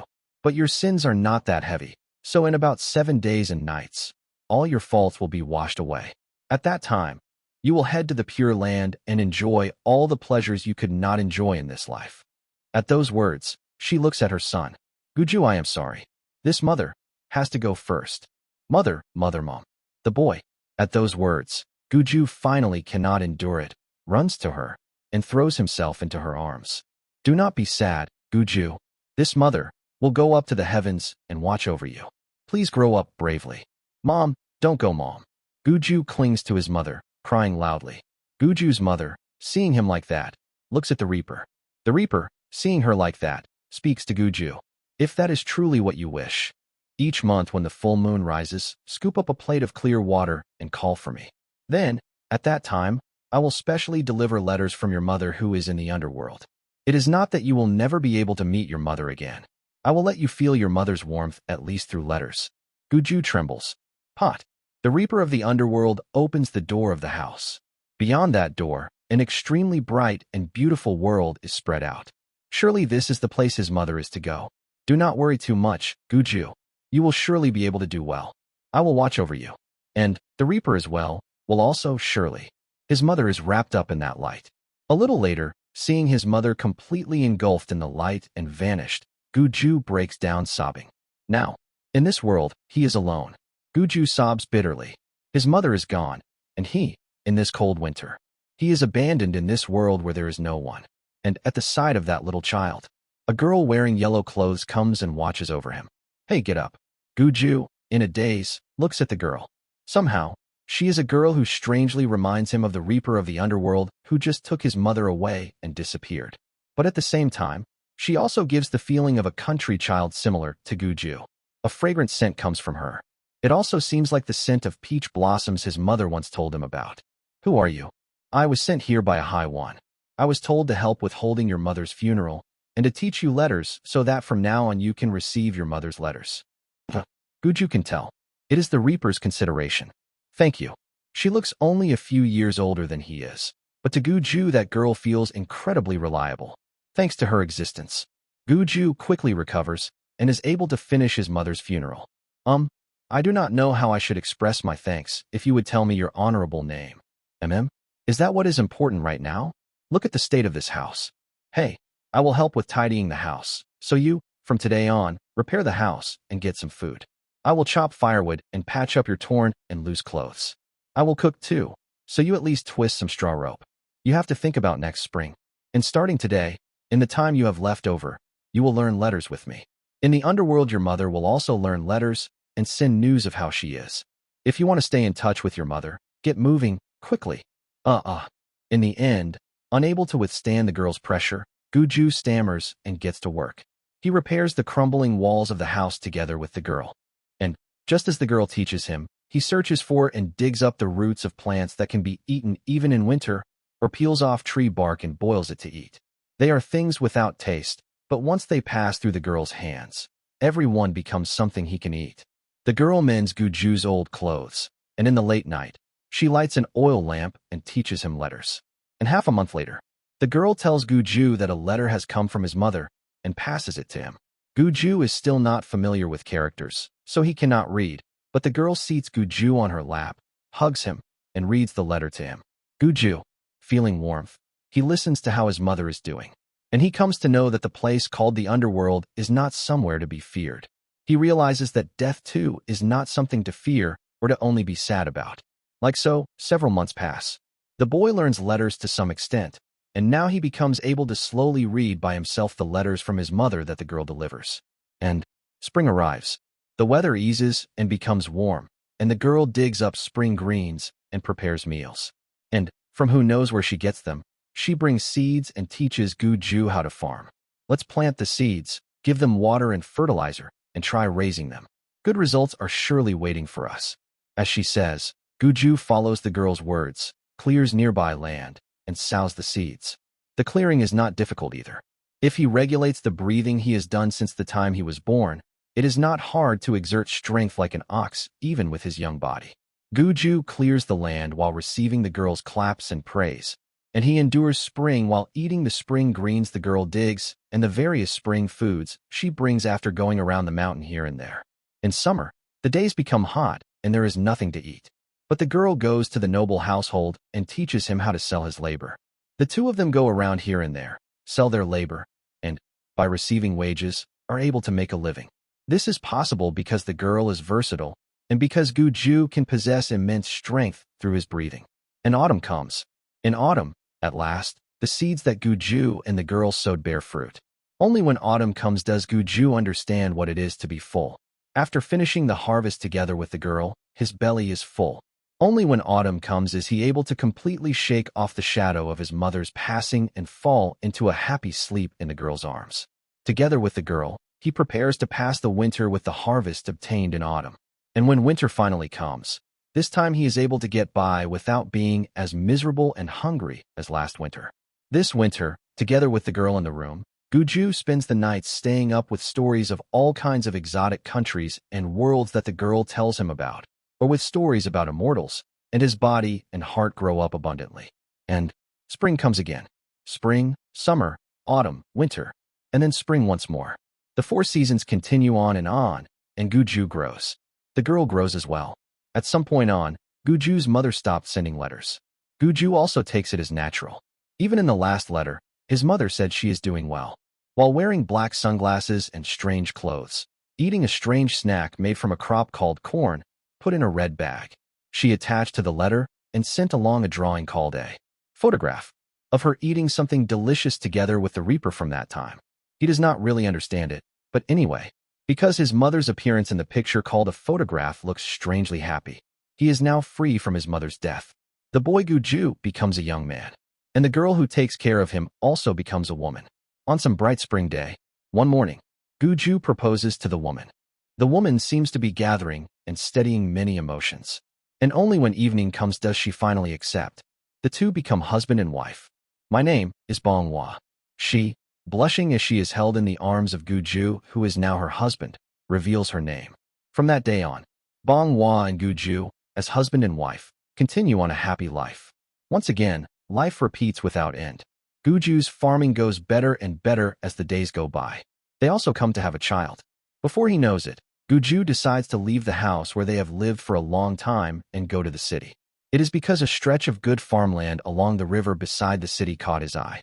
With the money they have earned until now, they buy land beside the city. The harvests they obtain there are enormous.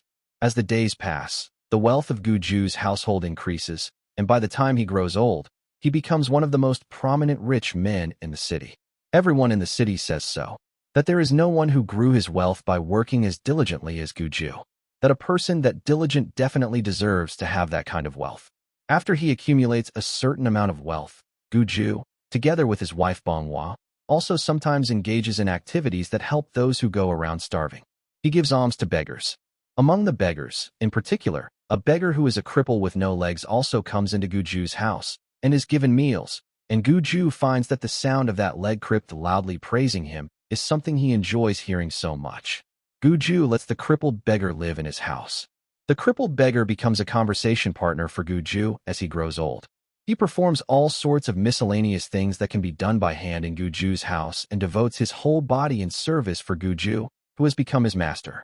Guju sees his child grow up and become an excellent scholar. The child passes the state examination, becomes a grand academician, and as an excellent scholar and a famed namer, spreads his renown. Countless people come to Guju's son and want to receive a name. Guju's house becomes crowded at the gate with people who come seeking his son. In his later years, Guju thinks about what is called honor, and in any case, he rejoices greatly in the fact that the son of himself and Bonghua has grown up so splendidly. Thus, Guju, as he watches the guests who come to his house, grows old together with Bonghua. The two become an old couple, and, as they spend a long and longer time living together as husband and wife, they wait again for the day they die. One day, Guju comes out into the yard, sits on a chair in the yard together with Bonghua, holds his wife's hand, and speaks. Dear, are you perhaps the very same Reaper who came looking for me back then? Bonghua does not answer and only laughs. Who knows, why don't you try guessing, my husband? Haha, I feel like I am right. You, unlike the likes of me, have always seemed noble by birth. I'm sure the Reaper taking pity on me and sending someone by my side is you. Isn't that so? Well, if so, what will you do about it? Bonghua holds Guju's hand and reclines her back against the chair. If I am not human, Was the lifetime you spent with me not enjoyable? No, that is not what I mean. Guju smiles broadly. To the point it feels almost too fortunate. I am so happy. Thank you for gifting me such a grateful life. That is what I want to say.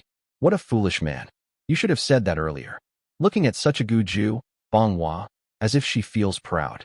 Or as if she feels lighthearted, smiles like so, and begins to close her eyes. I am tired. I will sleep a little first, husband. Of course.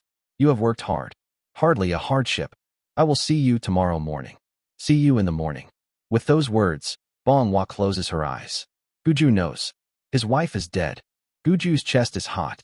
Various emotions arise. But he is not sorrowful. He is just grateful. For gifting me such a life, I am grateful. He too begins to lean his body back against the chair. I will follow soon as well, dear.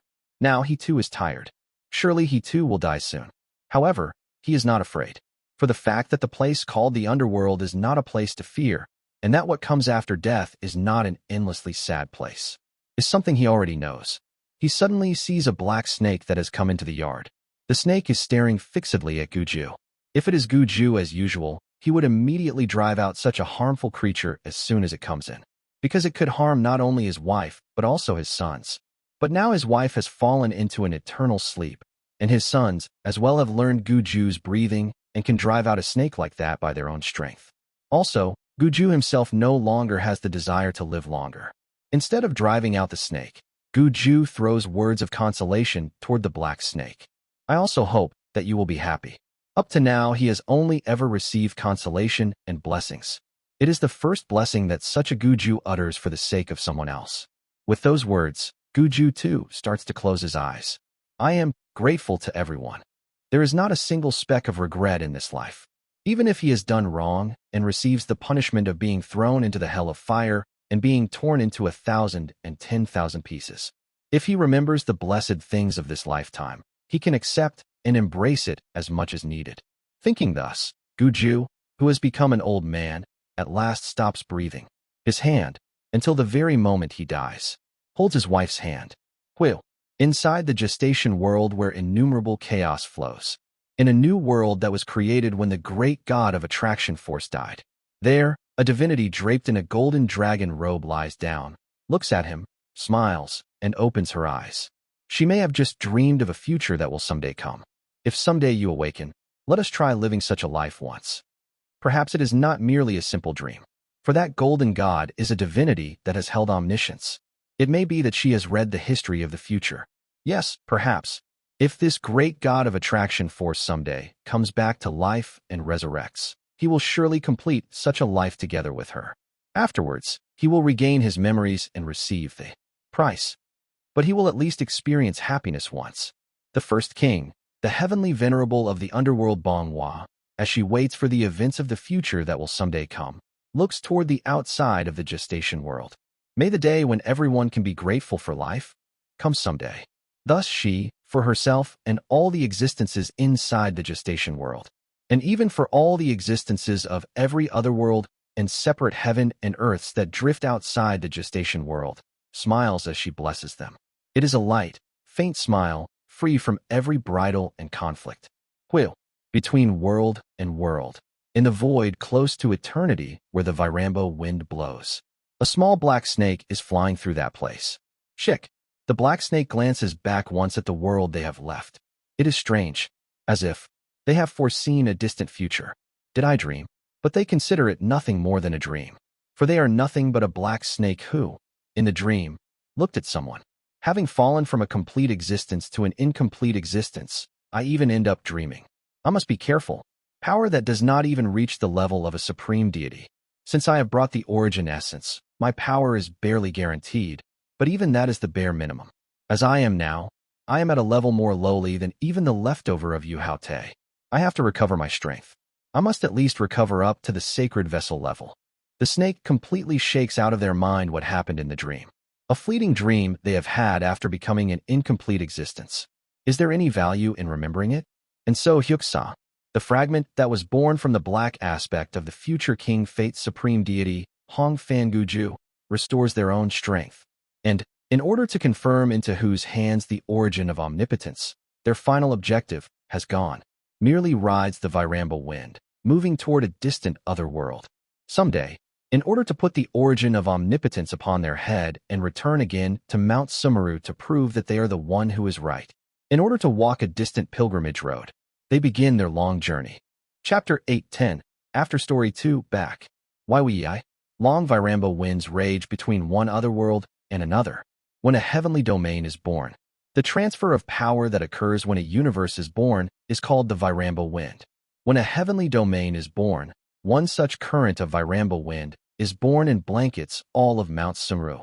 However, in the void between these other worlds, such Viramble winds are blowing by the thousands, by the hundreds of millions, by numbers beyond all measure. Truly, in all kinds of other worlds and separate heaven and earths, countless worlds are being born and passing away. In each and every one of those Viramble winds, the stories of innumerable worlds are being heard, and the scenes of yet other worlds are faintly reflected. Some worlds are even worlds exactly like Earth. There are worlds where history itself is completely the same, and only the stories of a few humans living inside are slightly different. There are also worlds that are based on Earth, but in which completely different events occur. There are plenty of worlds where people called hunters exist, or where gates open and beings from other worlds invade. There even appear worlds where systems strangely similar to Mount Sumeru's cultivation system exist. They are worlds that look interesting. At times, we even feel tempted to peek into those worlds for just a moment, or to go inside and play within them. However, we pierce through all the power and temptations of those Viramble winds. And at last, that far distant world, we are able to set foot in the time period when we were born. Everyone, please adjust your rank and size. If we bring along all of our rank and size as they are, a small landmass like Earth will explode in an instant, and even if it does not, there is a chance that all the Earthlings inside will simply go mad. At my words, my comrades each nod and adjust the size of their bodies to bodies at the level of ordinary humans. Ping, ping. As we draw near Earth, several enders from Earth, including vast cold soul that has returned together with us, each rely on the acceleration of nirvana tranquility that arises from my requiem filling the heavens and return to the time periods in which they used to live. They will not come to live in the same time period as us. Of course, if there are those who are greedy for lifespan, we may be able to meet even in our era, but it does not matter. Quit. We are entering. Then, flash. At the same time, after finally passing a long and distant path, we return to our world where Earth is. Chua. Countless time periods brush past us, and at the end of a long age, we return to that moment when we were swept up in the landslide. It is dark. Kikiak. We spiritualize and settle in the bodies in which we died on Earth. Even Kim Young-hoon has cultivated the heavenly being stage, so spiritualization is not difficult. But parts of our bodies, which we have finally come back to, have already decayed, and dirt has even gotten into our throats and the insides of our bodies. Is that why his throat is itchy? Oh, Hyunsuk coughs. Correct. And then our galaxy is destroyed. Chi. All of us, within the void where our galaxy has been annihilated, stare fixedly at Oh Hyunsuk. Oh Hyunsuk, his complexion turning completely pale, bows his head to us. Sorry, I did adjust my rank and size, but I am not used to actually restricting my strength itself.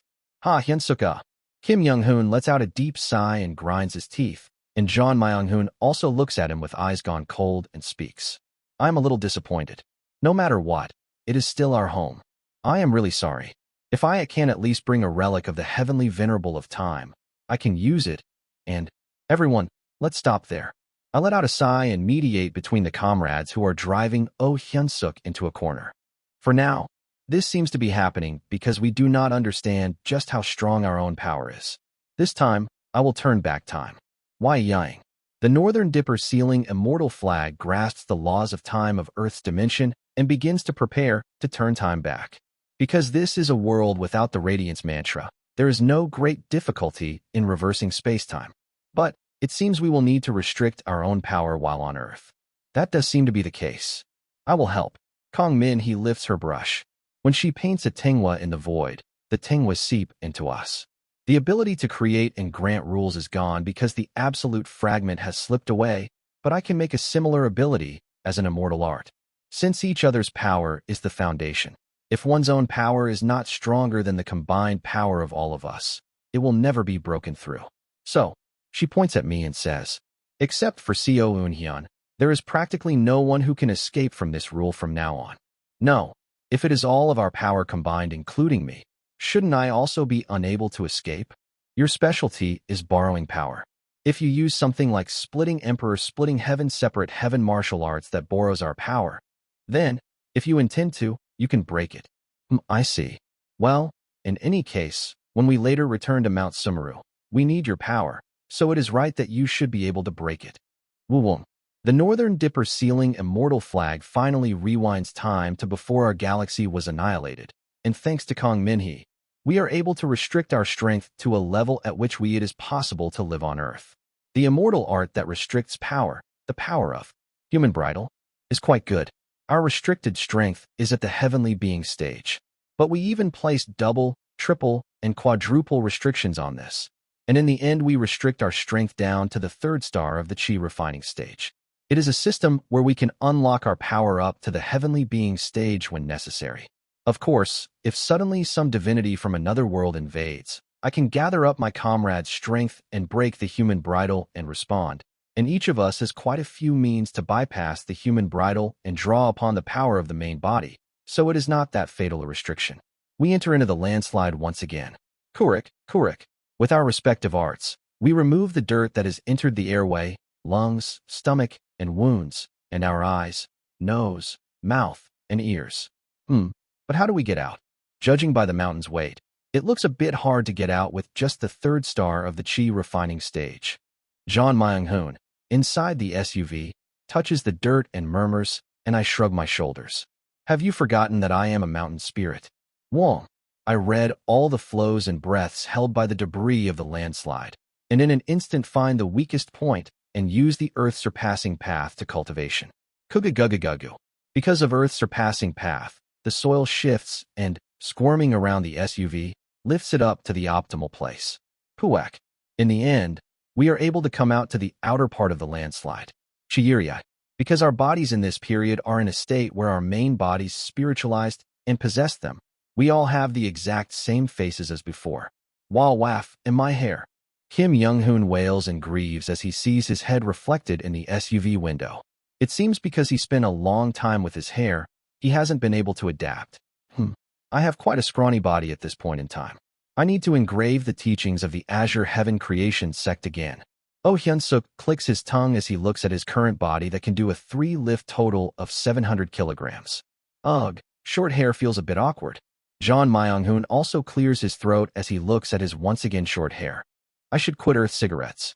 Kong Minhee's face twists as if she can feel the waste products of her body that has been steeped in cigarettes. Kim Yun stretches as she looks up at the sky for a moment. Anyway, we are home. What is she feeling, I wonder?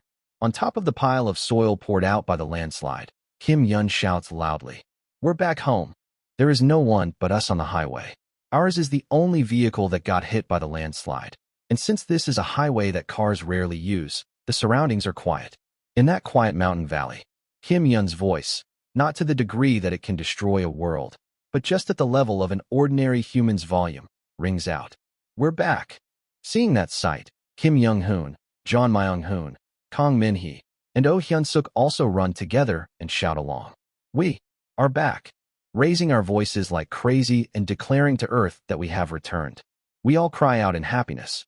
Yeah, we are really back. I look at Jiwa once, who dwells in Oh Hyeseo's body and altered every part of Oh Hyeseo's flesh to make the body into that of a silver-haired woman with the same appearance as in her mortal days, and shout loudly. We're back. We are back. And to the hometown we have longed for. We decide to go to the workshop after all. As for the landslide, I bring my authority over mountains all the way to Earth, restore the mountain that poured down in the landslide to its original state, then even reinforce it so that a landslide can never happen again, and settle the matter. As for the SUV that dirt has gotten into, Kim Yun tinkers with it, not only fixing it, but even remodeling it. Now, at the press of a button, a propulsion unit fires from the rear and it can break the sound barrier, and with a few operations it even becomes a combat vehicle that can fire a beam cannon. If you ever want it, I can even add a transformation function later. I like that. Add a function that lets it transform into a 3-headed dinosaur, too. Yes, I'll have it modified by tomorrow. As expected, Kim Yun is the best. I revive my memory, barely recall how to operate a car, and drive. Wee Jiwa, seeing the car rolling and the scenery flowing by outside the highway, has her eyes shine. Seo Eun-hyun, why does the car only go on the right side? Seo Eun-hyun, what is that thing called a traffic light? Hey Seo Eun-hyun, over there, a lump of metal is flying in the sky. Wasn't your world a place without things like spell? Everything in this world must be so fascinating to her, as Ji-hwa sticks her upper body out the window and keeps pointing here and there as she asks. She said that she saw my memories before, so I thought she would know Earth well, but it feels like there are more things she does not know. The most amazing thing is this thing called a car. How does this contraption of a mechanical device made of mixed scrap metal move without even a spirit stone? Is it thanks to the liquid vaporizing in there? Clack, clack. And thanks to that curiosity, she even goes so far as to try to tear our car apart with her main body, the Sword Extreme Imperial Sword, in order to dissect it while it is running. In the end, Kim Yun and Kang Min he have to stick by her side and answer everything she asks like a baby. Although there are all sorts of twists and turns, we finally arrive at John Manchul's villa near Mount Chilgap in Chongyang County, the destination of the workshop, unpack there, take care of a few things, and at last take out what we have been aiming for. Wawahaha, it's been a long time since this. Cheek. Kim Young-hoon drools as he opens the beer that was in the icebox. Oh Hyun-suk likewise has a fire lit in his eyes, gathers up a pile of beer and soju, and John Mung-hoon lays out ingredients on the iron griddle he has prepared in advance in the SUV and starts making griddle fried rice. His fried rice, into which he blows lightning energy here and there to add the taste of lightning, looks really delicious. Evening of Wednesday, June 25th. Watching the sunset, we take John Myung-hoon-style griddle fried rice in hand, gather together, clink our beers, and laugh. In celebration of finally coming back. Cheers. Cheers.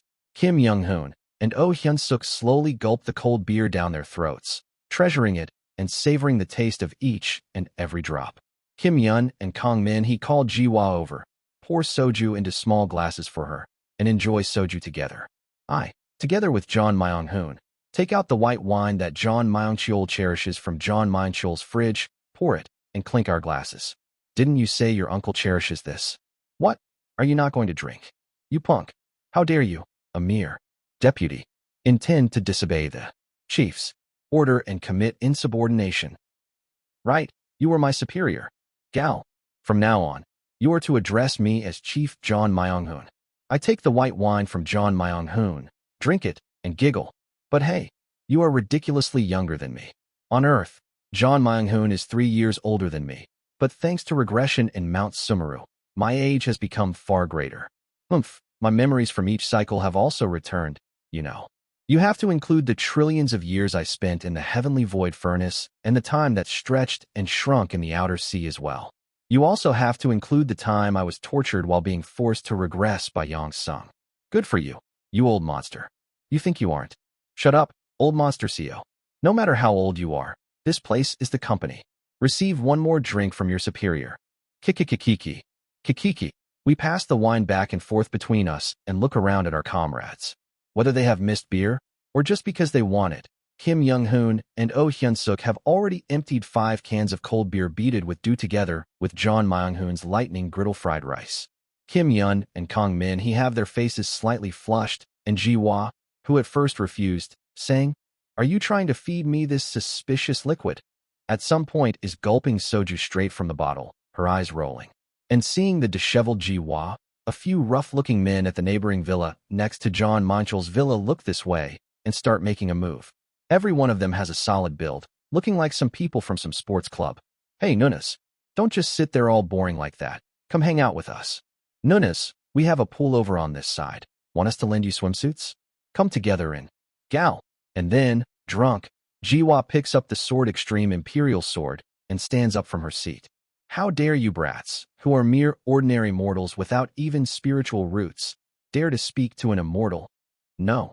To a chi refining 3rd star cultivator? I shall carve into the bones of you mortals what happens when they dare to look directly at a cultivator. Boom, boom, boom. You whack. That's a real sword. She's crazy. Kwang, quakwang. Ji-hwa swings her sword all over the men's villa, wrecking various parts of the villa, and even slices off the club members' car trunks cleanly. At this rate, it seems like the drunken Ji-Hua will actually cut people to death, so we have to drag her off and stop her. In the end, the men all run away completely, and although there is a bit of a small incident, in any case, we are able to happily carry out our return celebration. The next day, what is this now? I shake off my hangover as I get up and read the newspaper article that appears on the Square Magic Artifact for information searching. Breaking news, Mount Chillgap, sword-wielding woman. Countless troublesome thoughts and annoying scenarios play out in my head. But, in the midst of those countless annoying situations, I finally feel, for real, that I am back. A world where, if an individual recklessly wields power and authority, they are punished. That place is precisely our hometown. A place that one can also call the mundane world. This place is a civilized society. The threshold of John Myeoncheol's villa. There, as I greet the morning sun that rises over Mount Chillgap, I smile faintly. I'm back. I am really back. Chapter 811, Afterstory 3, Back. We are called in by the police and questioned. We meet the victims, and after causing them a slight mental shock, we are able to receive an amicable settlement and be released. Our workshop ends like that. Returning to SJD Company, we return the company SUV to the garage. Now, if we input a signal that only we know, this SUV transforms into a puppet called Three-Headed Dinosaur General. If we ever go again to some quiet place, it is definitely a function I want to try using. I return home and call my mother and father first. In truth, I should have called on the first day, but because I was soaked in ecstasy after returning from being at Mount Sumeru for too long a time, I momentarily failed to think of that. For a while I have a hard time figuring out how to operate the telephone magic artifact, but soon I am able to use the magic artifact skillfully again. Yes, mother. Are you doing well? Father. Ah, he went to the potato field, you say? That damn potato field. Their familiar voices greet me. I talk with my mother and father for a long time. Father, who supposedly went to the potato field, also soon comes back and talks with me on the phone. Hey, you brat. Are you doing well? Yes, I am doing well. I will come down on the weekend. All right, don't overdo it. Yes. Then I'm hanging up? Mother, father. To the two, whose voices I hear for the first time in a long while. Although it is embarrassing, I say the words I really want to say. I love you. And thank you. For a brief moment, silence passes. And then the two of them make a fuss. Goodness, how cheesy. Did you eat something wrong? Although they feel embarrassed, I can feel heartbeats of joy. Cuck. This simple and embarrassing thing. I haven't been able to do it for far too long. I'm hanging up. See you on the weekend. All right. After hanging up the call with the two of them, after returning as the Earthling Seo Eun-hyun for the first time in a long while, savoring my connections on Earth, I then enter my roughly 10 pyong room, sit down, and laugh. I should at least buy them some presents. Ji-Hua, who is now using Oh Hyeseo's body, goes to Oh Hyeseo's house. So this is what they call an Earthling's house. It is full of fascinating things. Among them, the most fascinating thing is the small, rectangular magic artifact. This magic artifact, called smartphone, can gather and search all kinds of information on this planet. It roughly passed by in Seo Eun-hyun's memories, so I don't really know it well. I should take this opportunity to broaden my knowledge of Earth's civilization. It is Oh Hyeseo's body, but now, by Ji-Hwa's power, it has been changed into her appearance from her mortal days. In any case, from now on she is now going to live as a completely different human being, and she plans to live enjoying the things called the daily life and culture of Earth together with Seo Eun-hyun's group. First of all, this weekend, on this day that they say Earthlings rest, I will use this magic artifact to investigate everything about Earthlings at least once. And so, in order to know everything about Earthlings, from that day onward Ji-Hwa starts living immersed in the search magic artifact called smartphone. I'm home. Kim Yun returns to a room where there is no one. In one corner of her room, a portrait photo of her grandmother is hanging. I really missed you, Grandma. Looking at the photo, Kim Yun trembles. With her abilities as they are now, she can bring her back to life. However, she clenches her hands tightly and shakes her head. A person who has passed is a person who has passed. I will definitely live happily. If one is seized by the past, that is nothing but the birth of yet another future king. At least on Earth, drawing her own line and deciding not to wield terrifying authority as before.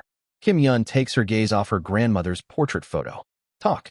And then, sitting on the edge of her own bed, Kim Yun looks out the window. From the sky, water drops are falling. Today is Thursday the 26th. Tomorrow, she is going to take a day off. However, when she just lies around doing nothing for the first time in a long while, it feels as if her hands are itching. After lying down for a while, Kim Yun decides that for the first time in a long while in the body of a mortal, she will wash under a warm shower. After washing, I should contact Minnie Yuni and go eat French fries. For the first time in a long while. From the standpoint of an ordinary person, she will try chatting, go to a karaoke room, then come back and watch to her heart's content the dramas she used to watch in her Earth days. And this weekend, she is planning to go to Seo Eun-hyun's house. Since, if it is Seo Eun-hyun, he will probably go to his parents' home, she should follow along once and introduce herself. Oh Hyun-suk returns home. Honey, you are back. As soon as he steps inside, he hears his wife's voice. A strange gloom, still unable to overcome the sorrow of the miscarriage. Inside the house, the ultrasound photo of their baby is hanging in a frame. Oh Hyun-suk looks at that sight for a moment, then goes to his wife and hugs her from behind. I'm home. Why are you like this, all of a sudden? Honey, looking at his endlessly small wife. Holding her in his arms, he speaks. Let's have a second child. What? This time, there will absolutely be no such thing. There will absolutely be no sad past like a miscarriage, because he will make it so with his own hands. This time, he is going to overcome it together with his wife. Our baby. This time I will definitely protect them. So honey, now let's finally let go. As he tightly hugs his wife, who still cannot escape from their first child, Oh Hyun-suk pours out his true feelings. That day, at Oh Hyun-suk's house, many voices full of intense emotion resound. There are also sounds as if something is breaking and being thrown. But that evening, in the end, the two of them hug each other while crying. Because they went through that pain, they finally decide to break free from the past. This weekend, let's definitely have one. After the second, let's also have a third. Holding his wife and crying, Oh Hyun-suk conveys his resolve. This weekend, Oh Hyun-suk is once again going to receive a new life. Kong Min-hee returns home. I should throw all of this away.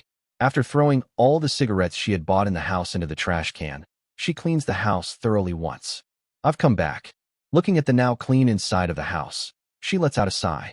A world full of many complicated and headache-inducing matters. To Earth, she has returned. Ew. From Kong Min-hee's breath, a small ghost is created. The split soul created from her split soul flies far away. Reading history, the split soul goes to seek out her old connection.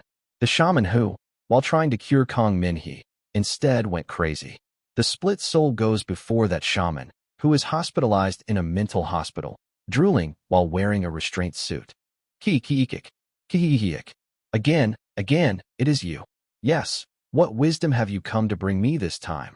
Ah yeah, that one is whispering. The almighty future king fate's supreme deity Hong Fan-gu-ju is whispering wisdom into my ear and is calling me to the Sumeru three heavens great thousand world. That one is sitting upon a gigantic lotus, on a high and dark throne of darkness made from the attraction force of fate, and is beckoning to me. O child, refined in the fate of sorrow among the fragments of the absolute of miracle, now let me go. For I am one who must help the story that will reach that one and also reach the hope of the future. The existence you saw through me has been annihilated. Kong Min-hee calls the name of an existence that has a name equivalent to that existence. From Seo Eun-hyun's side, a slightly puzzled feeling briefly comes, but he soon grasps the situation and lends her a part of his wisdom. The Crystal King Star Genesis Supreme Deity. That existence passed through all adversity and finally reached the end of the story. Wisdom collides with wisdom and suppresses the presence of the huge existence that has taken root in the shaman's mind. Since Seo Eun-hyun has lost the position of the Ender Supreme Deity, he has become the Star Genesis Supreme Deity. However, because he is the owner of the Crystal Throne, he has not completely lost the title and rank of Crystal King. But conversely, the future King Fate Supreme Deity is completely annihilated. He lost some of his title and rank, but compared to an existence that is completely annihilated, it is far more powerful wisdom. Kong Min-hee gives salvation to the shaman who has gone mad because of her. Please, find peace. Receiving the wisdom of the Crystal King Star Genesis Supreme Deity, the shaman feels that nightmare-like existence in her memories is being swept away. Right after the wisdom of the star Genesis supreme deity seals the shaman's memories. After a while, the shaman will wake up. And although she will lose her memories up until now due to amnesia, in the end she is bound to return to her right mind. For the wisdom of the star Genesis supreme deity will not needlessly dig through and ruin her soul, will not give her wisdom and power she cannot bear, and instead will revive her through the apex of life-saving arts. From now on, she will only be reborn as a true shaman in a state where her spiritual inspiration is much better. I am sorry. Now please be happy. Offering words of thanks to the shaman who tried to help her out of goodwill, Kong Minhee retrieves the split soul. This weekend, Kong Minhee also plans to go see her parents. And she is going to tell them that now she really no longer sees things like ghosts, that everything is cured. So, she plans to go tell them that now they no longer have to be bound by the unhappy past. Duraririk. Seeing the call coming from Kim Yun, she smiles faintly. Today is Thursday. There is one day left until the weekend, but she decides to take a day off tomorrow and go have some fun for about a day. John Myung-hoon is invited to a small party that only members of the John family clan and the owner groups of a few mid-sized groups can attend. As soon as he arrives, he is annoyed at the fact that he has to do this bothersome thing, but he cannot help it, because it is an order from John Myung-cheol, who provided them with a villa and let them have an enjoyable workshop. He has to comply. Right, Myung-hoon? This is Miss Lee Seoa of the IHJ group. She is a precious person of the group that is going to do a joint project with our group this time, so treat her well. Introducing one of the family members of the owner of another group to John Myung-hoon, John Myung-cheol whispers in John Myung-hoon's ear. Stop giving us trouble and secure this young lady well. The IHJ group owner family is a collateral line of the owner family of the major conglomerate S Corporation. If we seize this opportunity, our company might be able to form a connection with a conglomerate. Stop doing embarrassing things like making moves on your deputy or manager or whatever, and get a grip already and do at least something that helps the family. After saying that, John Myung-cheol lightly pats John Myung-hoon's shoulder and then steps aside to give him space. Lee Seoa comes up to John Myung-hoon and smiles brightly. It seems the elders of your family are quite strict. Actually, in our family. I am sorry, but... When Lee Seoa tries to come closer than necessary, John Myung-hoon takes a step back and speaks with a serious face. I already have someone I love. Getting too close to another woman is discourteous to her. Pardon? No. Our meeting is practically something the elders of our families. I do not know about things like that. It is just that I have something more important than family and the like. John Myung-hoon looks out the window of the party hall. Dark clouds are gathering. Thunder also rumbles. But the wind looks refreshing. She hasn't been born yet, has she? But someday, surely, she will reincarnate again. John Myung-hoon himself also knows. He has not completely escaped from the past. However, I am not going to revive her with my own hands. He is going to hope that someday she will be born again, that they will meet once more as a new connection and make a new beginning. And if that newly formed connection passes through a single lifetime and ends, only then, he thinks, he will be able to let her go. I will wait for the day I meet you again, Sohei. With a faint, wistful expression, thinking of her who will meet him again in the form of a new connection, he bids farewell to Lee Seoa and leaves. The faces of John Myung-cheol and the IHJ group people watching that sight grow sour, but John Myung-hoon does not care at all. This weekend, they're going to make a fuss. But it does not matter. The one who still has not completely escaped from the past is himself. But soon, he will be able to break free. Before such a fact, problems like family cannot torment John Myung-hoon. Thinking of the family members who are going to call him in on the weekend and hurl all sorts of verbal abuse at him, he resolves to face them proudly. Seeing such a John Myung-hoon, Lee Seoa instead blushes, but that is nothing he needs to pay attention to. Deolkeek. After briefly reporting the things that happened at the workshop, parking the SUV in the garage, and, for the first time in a while, handling a few company tasks, Kim Young-hoon finally returns home late in the evening. Kim Young-hoon looks at the front of his house. From inside, he feels bustling presences. He scratches his emptied head a few times. It is still a body he is still not used to. Planning to quickly train it and, with the excuse that he is taking hair loss medicine, grow back his hair, he grasps the handle of the front door with a trembling hand. His body is unfamiliar, but a place his heart is all too familiar with. His home. The place where his son and daughter and wife are.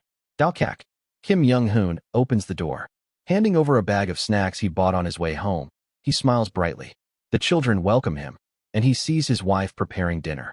It is a warm, familiar evening smell. This weekend, it seems it would be good to go on a picnic with the family for the first time in a long while. We should go on a picnic near my parents' home and also go see mother and father. On the way up, he will also drop by the O family, his wife's side, and pay his respects. As he makes a few plans in his head, he finally speaks the one sentence he has waited and waited so long to say. I'm back. This weekend, everyone is going to be busy. Chapter 8:12, Afterstory 4, End. Why? Time passes.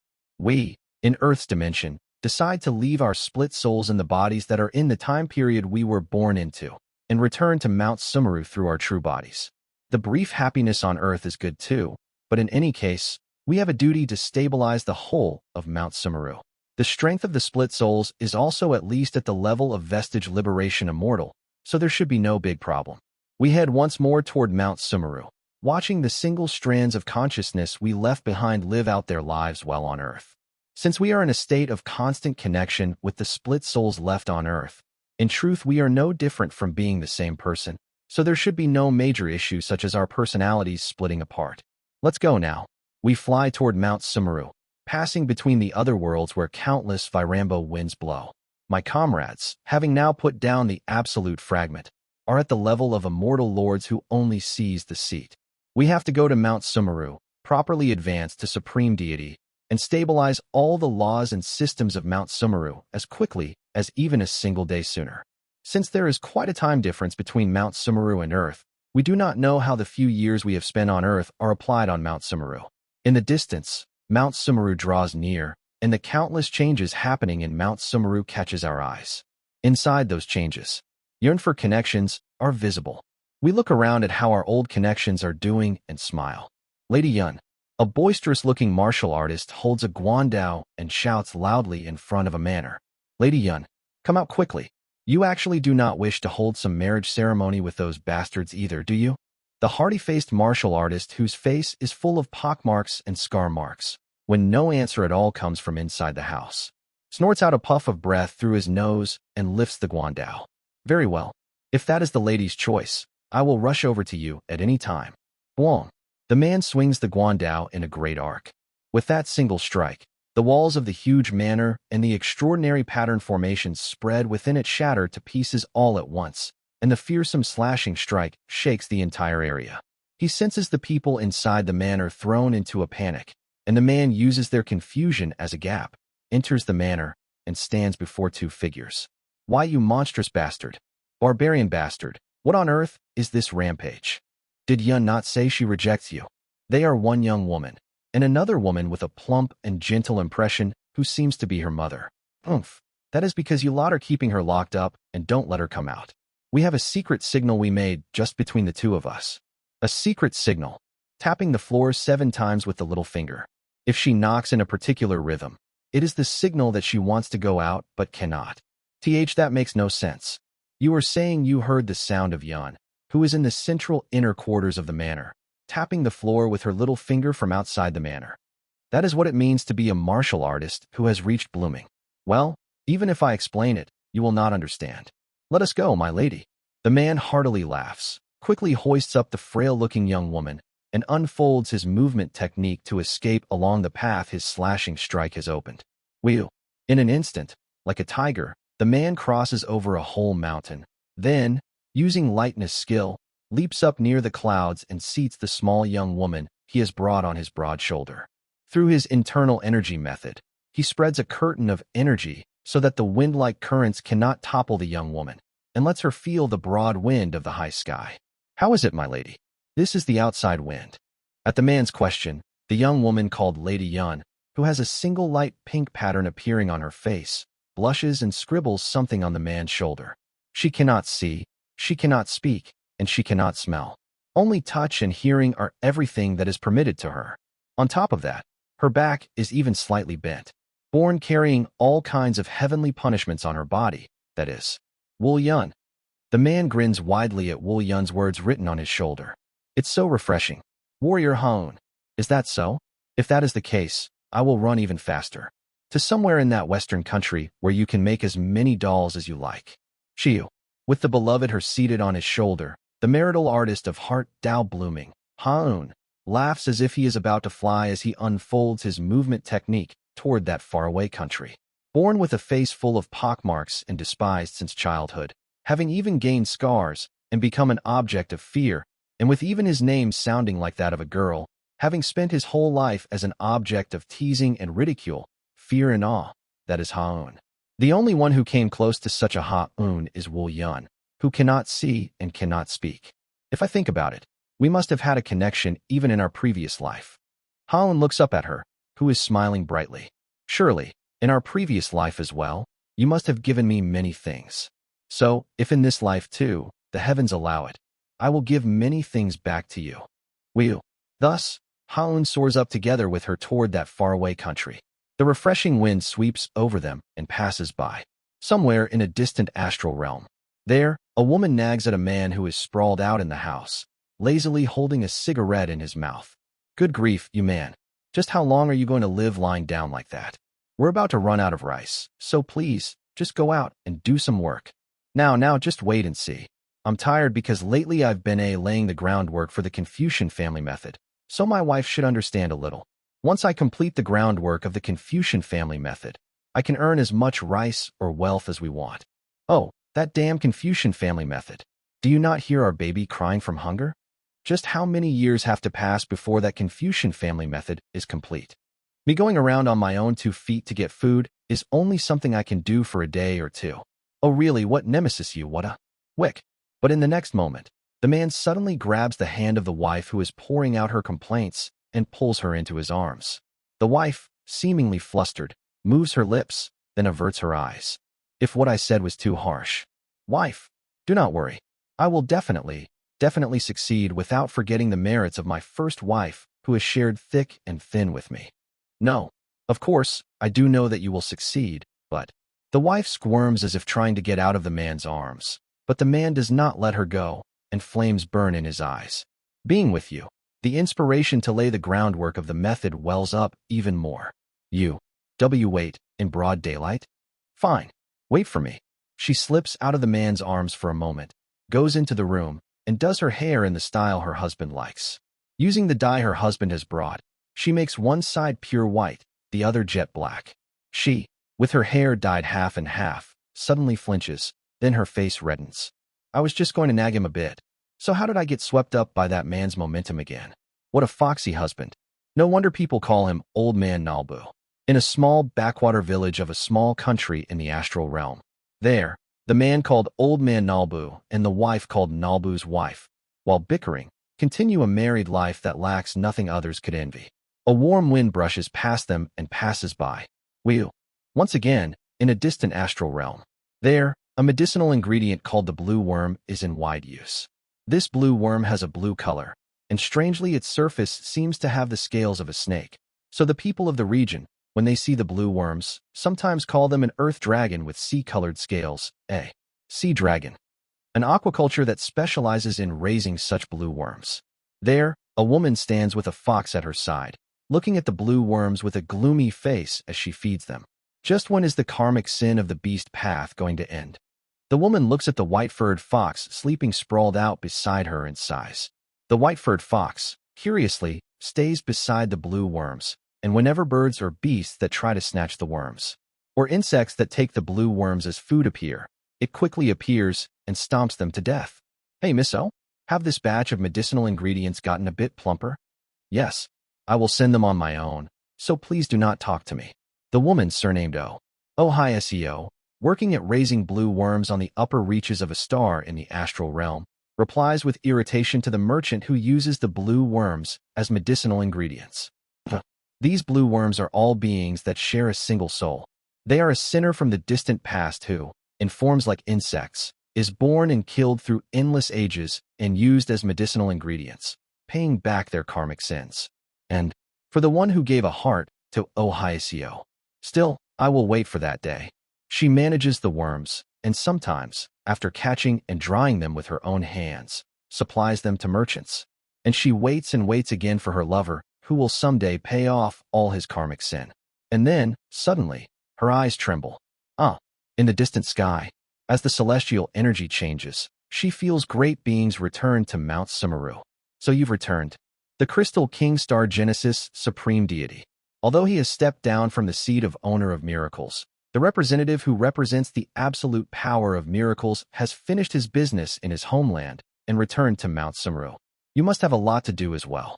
As Ohio is absent-mindedly looking up at the sky like that, she suddenly flinches and looks at the blue worms. The blue worms, affected by the celestial energy just now, have all died. But that is not what is important. Since the souls of ordinary blue worms is the soul of a sinner, when they die, their souls immediately return to blue worm eggs and reincarnate again as blue worms. However, this time, the spirit of the worm that Ohio has been looking at does not return to an egg, skipping across a vast distance. It is born as an intelligent being. Ohio reads the change in the celestial energy and sheds tears. The representative of miracles has returned to Mount Sumeru, and a miracle has occurred.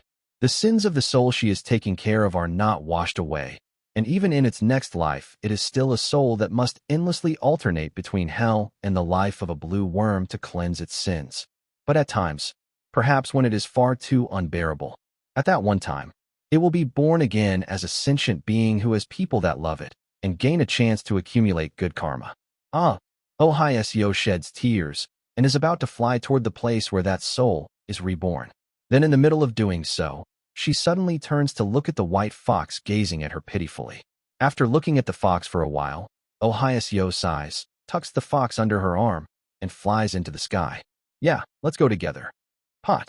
In an instant, Ohio becomes a single streak of light and smiles toward the representative of miracles who has returned to that faraway sky above. Thanks. No, thank you very much. A clear wind embraces her wish. 4 great middle realms of the twin holding heavenly domain. In one part of the critter realm among them, a grand wedding ceremony is taking place. Yeehehe, I am looking forward to tonight. It is the wedding of Yeoi and Hamjean. Yeoi looks at Hamjean and wipes away the drool dripping from her mouth, and Hamjean seems to blush a little, then sends a scolding by voice transmission to Yeoi. But even more terrifying demands from Yeoi telling him to look forward to their first night come back through voice transmission. So he has no choice but to close his mouth. Yeoi is officiating the ceremony, and under countless myriad stars, they hold their wedding while receiving blessings from all the sacred masters of the twin holding heavenly domain. Are you watching, teacher? Hamjean looks at the countless galaxies floating above them. After the interdimensional void disappeared, the middle realms and the decaying corpse realms were all discharged into the astral realm. Therefore now, even in many middle realms, one can see the endless galaxies.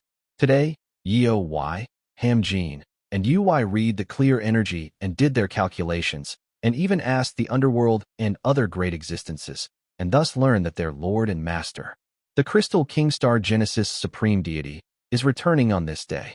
Wishing to be blessed at the very moment their Master returns, they hold their wedding on this day. Hamjean looks up at the starry sky and closes his eyes. Thank you, teacher. Boundless starlight shines down on Hamjean and Yeoi. Hamjean feels as if something like a hand made of starlight briefly strokes his and Yeoi's heads. As the immortal treasures of the Star Genesis Supreme Deity, they rose all the way to the great net realm. But after the audience chamber, they were resurrected by the hand of the obsidian devil Heavenly King and fell in rank to the level of vestige liberation immortals. But they are undoubtedly true immortals. It is surely not a mere illusion. Perhaps Yeoi feels it too, for she looks up at the river of those countless stars flowing above them with a somewhat solemn expression and speaks. Without fail, I will absolutely make Hamjean happy. Before the owner of myriad stars, I swear this, and this shall be a covenant that will not be broken until the day when all the stars lose their light. Revived by the obsidian devil Heavenly King, they receive the blessing of those countless myriad stars that is their Master and Lord. And on that day, under the starry sky, they join as one. As interstellar winds pass through the critter realm, they bury the sounds that come out from the first night of the two beings. The winds brush past and past again, and at last reach the summit of Mount Sumeru. They arrive at the sun and moon heavenly domain. In one place of the sun and moon heavenly domain, where countless starlight shines, There stands the first and last sacred master of the purple gold realm. Banta, in a withered, aged state, is lying inside a black hermitage at the center of Banta Castle, breathing in ragged gasps. You parasitic bastards. Banta, who has taken charge as sacred master for the long span of 10 billion years, pants for breath as he looks at the starlight of that distant sky. Around Banta, uncountably many esteemed ones at the star-shattering stage bow before him and shed tears. How is it that there was not a single decent one among you, not one? Ha ha ha. Has he been enlightened in some way? Banta bursts into laughter with a strangely relieved expression. Yeah, it's been long. Long indeed. For a long time. He, in the end, could not step down from the seat of sacred master and has come to breathe his last. Over his life, he has truly seen many things. Experiences such as time suddenly being accelerated by transcendence, or time being reversed once again, and so on. He went through countless events, but surviving all the way to the end of all those events. Banta finally closes his eyes as a sacred master. Well, even so, after me, someone will somehow take care of retrieving the vestiges of the purple gold heavenly lord, even if, in the underworld, he has no regrets in life. It is frustrating to die as a sacred master with just one more step left to true immortality. But aside from that, there is not a single thing in this life he feels ashamed of. I am going now. If, even after my death, not a single one of you parasite bastards manages to ascend to sacred master, then be sure to send a request for aid to the underworld and ask them to give you a way to suppress the vestige of purple gold, or petition them to dispatch a sacred master to take charge of the vestige. Goodbye, you parasite bastards. Now, the tiresome karma of being a sacred master is also at its end.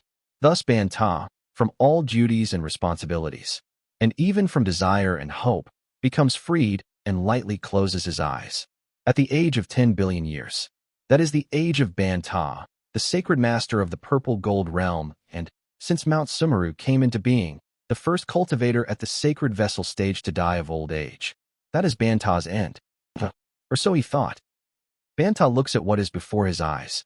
A black figure is seated cross-legged right in front of him. You are? Banta, still lying in place, asks toward the black figure. The black figure answers. The purple gold heavenly Lord Hyuk Am. Before they were killed by the ominous technique of Wei Lawang, future king, Ing Sangdik fate supreme deity, Hongfun Tu, Hong Fan Guju. I am the prophecy they created, setting extreme conditions, in order to be resurrected under their attraction force. I see, haha. I sincerely hope you resurrect safely. Banta looks at the prophecy of the purple gold heavenly lord and offers his blessing, but for a while an awkward silence hangs between the two. Why are you not resurrecting? Banta cannot help but find that point strange and asks, and Hyuk Am answers. You, why did you not leave the position of sacred master? What an obvious question. No matter how much support those parasite bastards received, they showed no sign of being able to advance to the sacred vessel stage. When I painstakingly raised someone to the sacred vessel stage, they ran away more often than not. When I invited another sacred vessel to succeed to this position, they either ran away or, risking danger, there was no small number of them who directly advanced to the entering nirvana stage, so I had no choice but to take charge as sacred master. That is not what I am talking about. The prophecy of Hyuk Am looks down at Banta with a dumbfounded gaze. Why did you not use schemes or stratagems? If you used schemes and stratagems to pass the position on to a successor, could you not have handed it over as much as you pleased? Or you could have taken the family or blood descendants of a sacred vessel as hostages and forced the succession on them. If you wanted, succession was always possible. Why did you not, in a sinister way, pass on the seat of sacred master through all sorts of plots and stratagems? Banta, at Hyukam's words, looks up at them and seems to think for a long while. And then, he finally spits out an answer. You are right. There was such a way. Why did I not think of something like that? The prophecy of Hyuk Am, for a moment, feels dumbfounded. Why did you not use immortal arts?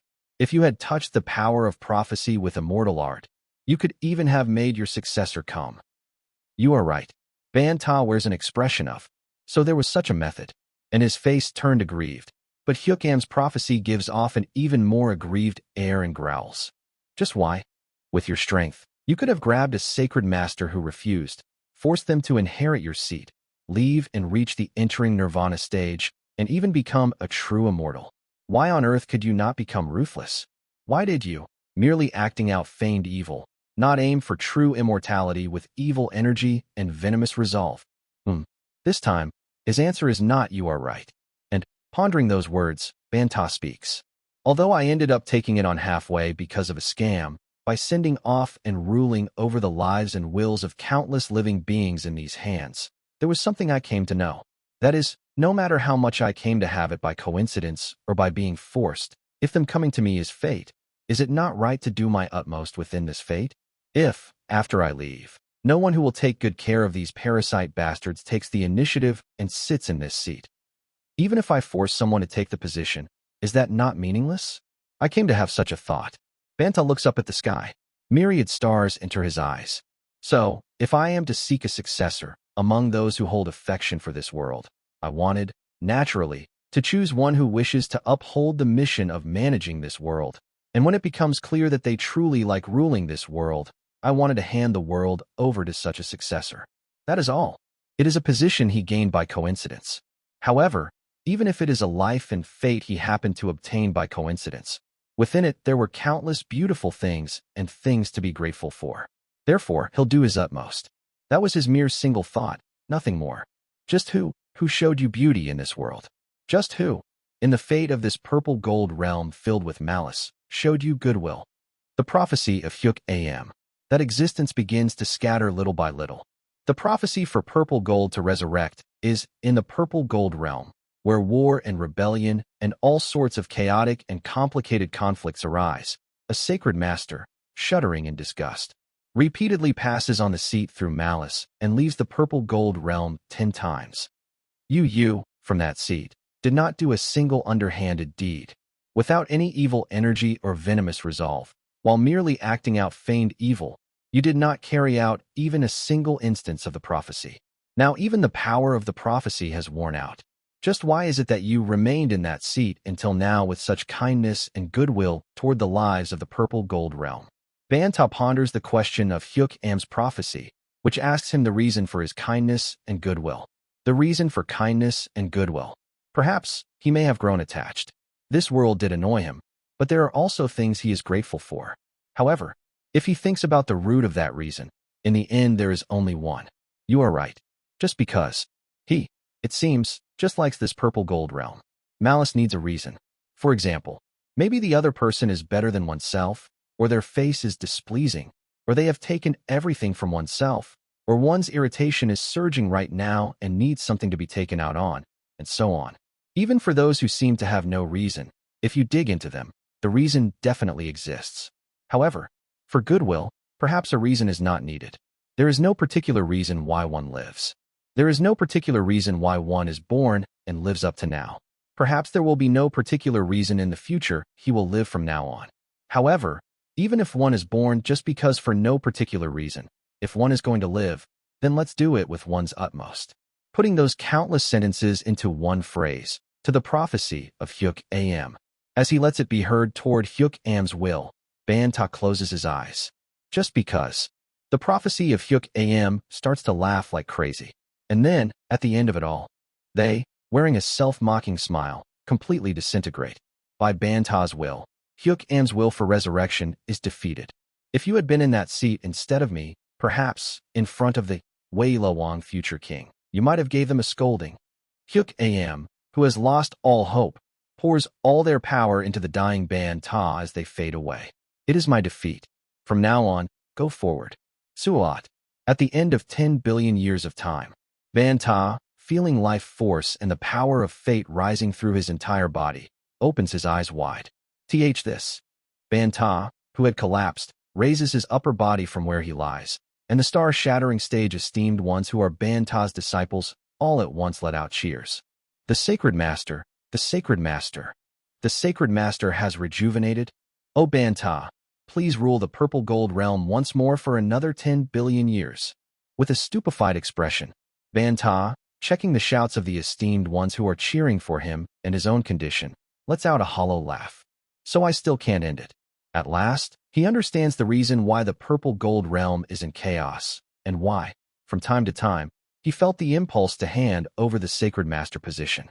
However, so then, the fact that I wanted to pass on the sacred master seat is Hyuk Am's scheme, but the fact that among you bastards there is not a single one who has properly reached the sacred vessel stage is purely just coincidence? Just because. Banta laughs as if it is absurd and suddenly shouts, "You parasite bastards! Will you not go and start cultivating right this instant?" Banta, having rejuvenated and been granted time to rule the purple gold realm again for another 10 billion years, shouts wildly at the esteemed ones of the purple gold realm and throws a tantrum. However, for some reason, Banta, who now knows all the causes, looks somehow relieved and even looks happy. Just because is something that is not bound by fate and not decided by history. Perhaps he laughs as his connection with the purple gold realm, his connection with these living beings of the purple gold realm. He realizes they are precious things woven by pure hearts, vowing that within the 10 billion years after his regained rejuvenation, he will definitely raise a successor. Banta simply laughs. Just laughter comes out. Banta's laughter, carried on a single strand of wind, echoes all the way to the far edges of the sun and moon heavenly domain. Outside Mount Sumeru, audience chamber. Above it, there are 3 gigantic thrones. The flame throne of explosion, the crystal throne of clarity, the darkness throne of attraction force. Above the thrones, beings who look small compared to the thrones make their own individual seats above them and sit, looking at one another as they adjust the principles of the world. Wayu, the owner of the flame throne, representative of history, the first king heavenly venerable of the underworld, Bonghua. The owner of the crystal throne, representative of miracle, the crystal king star Genesis, supreme deity, Seo Unhyun. The agent of the darkness throne, representative of fate, the heavenly venerable of time, Cheon Woon. Among them, the crystal king star Genesis, supreme deity Seo Unhyun, who has just taken his seat, feels a strand of wind and smiles. Why do you smile, crystal king star Genesis? At those words, the owner of myriad stars, looking at the stars endlessly exchanging light and light below them, receiving the wind that blows between those stars, continues to smile. Just because. The way to give thanks for life may not be anything special. Just smile. Just laugh a little more often. A single small strand of laughter may truly be the very best way to express gratitude. Smiling at the trailing ends of the laughter of countless beings. The God of miracles and connection, looking at everyone, begins to open his mouth. From now on, there will surely be more reasons to laugh. If there are not many, may it become many, scattering such blessings over the whole world. They thus begin to create a new story.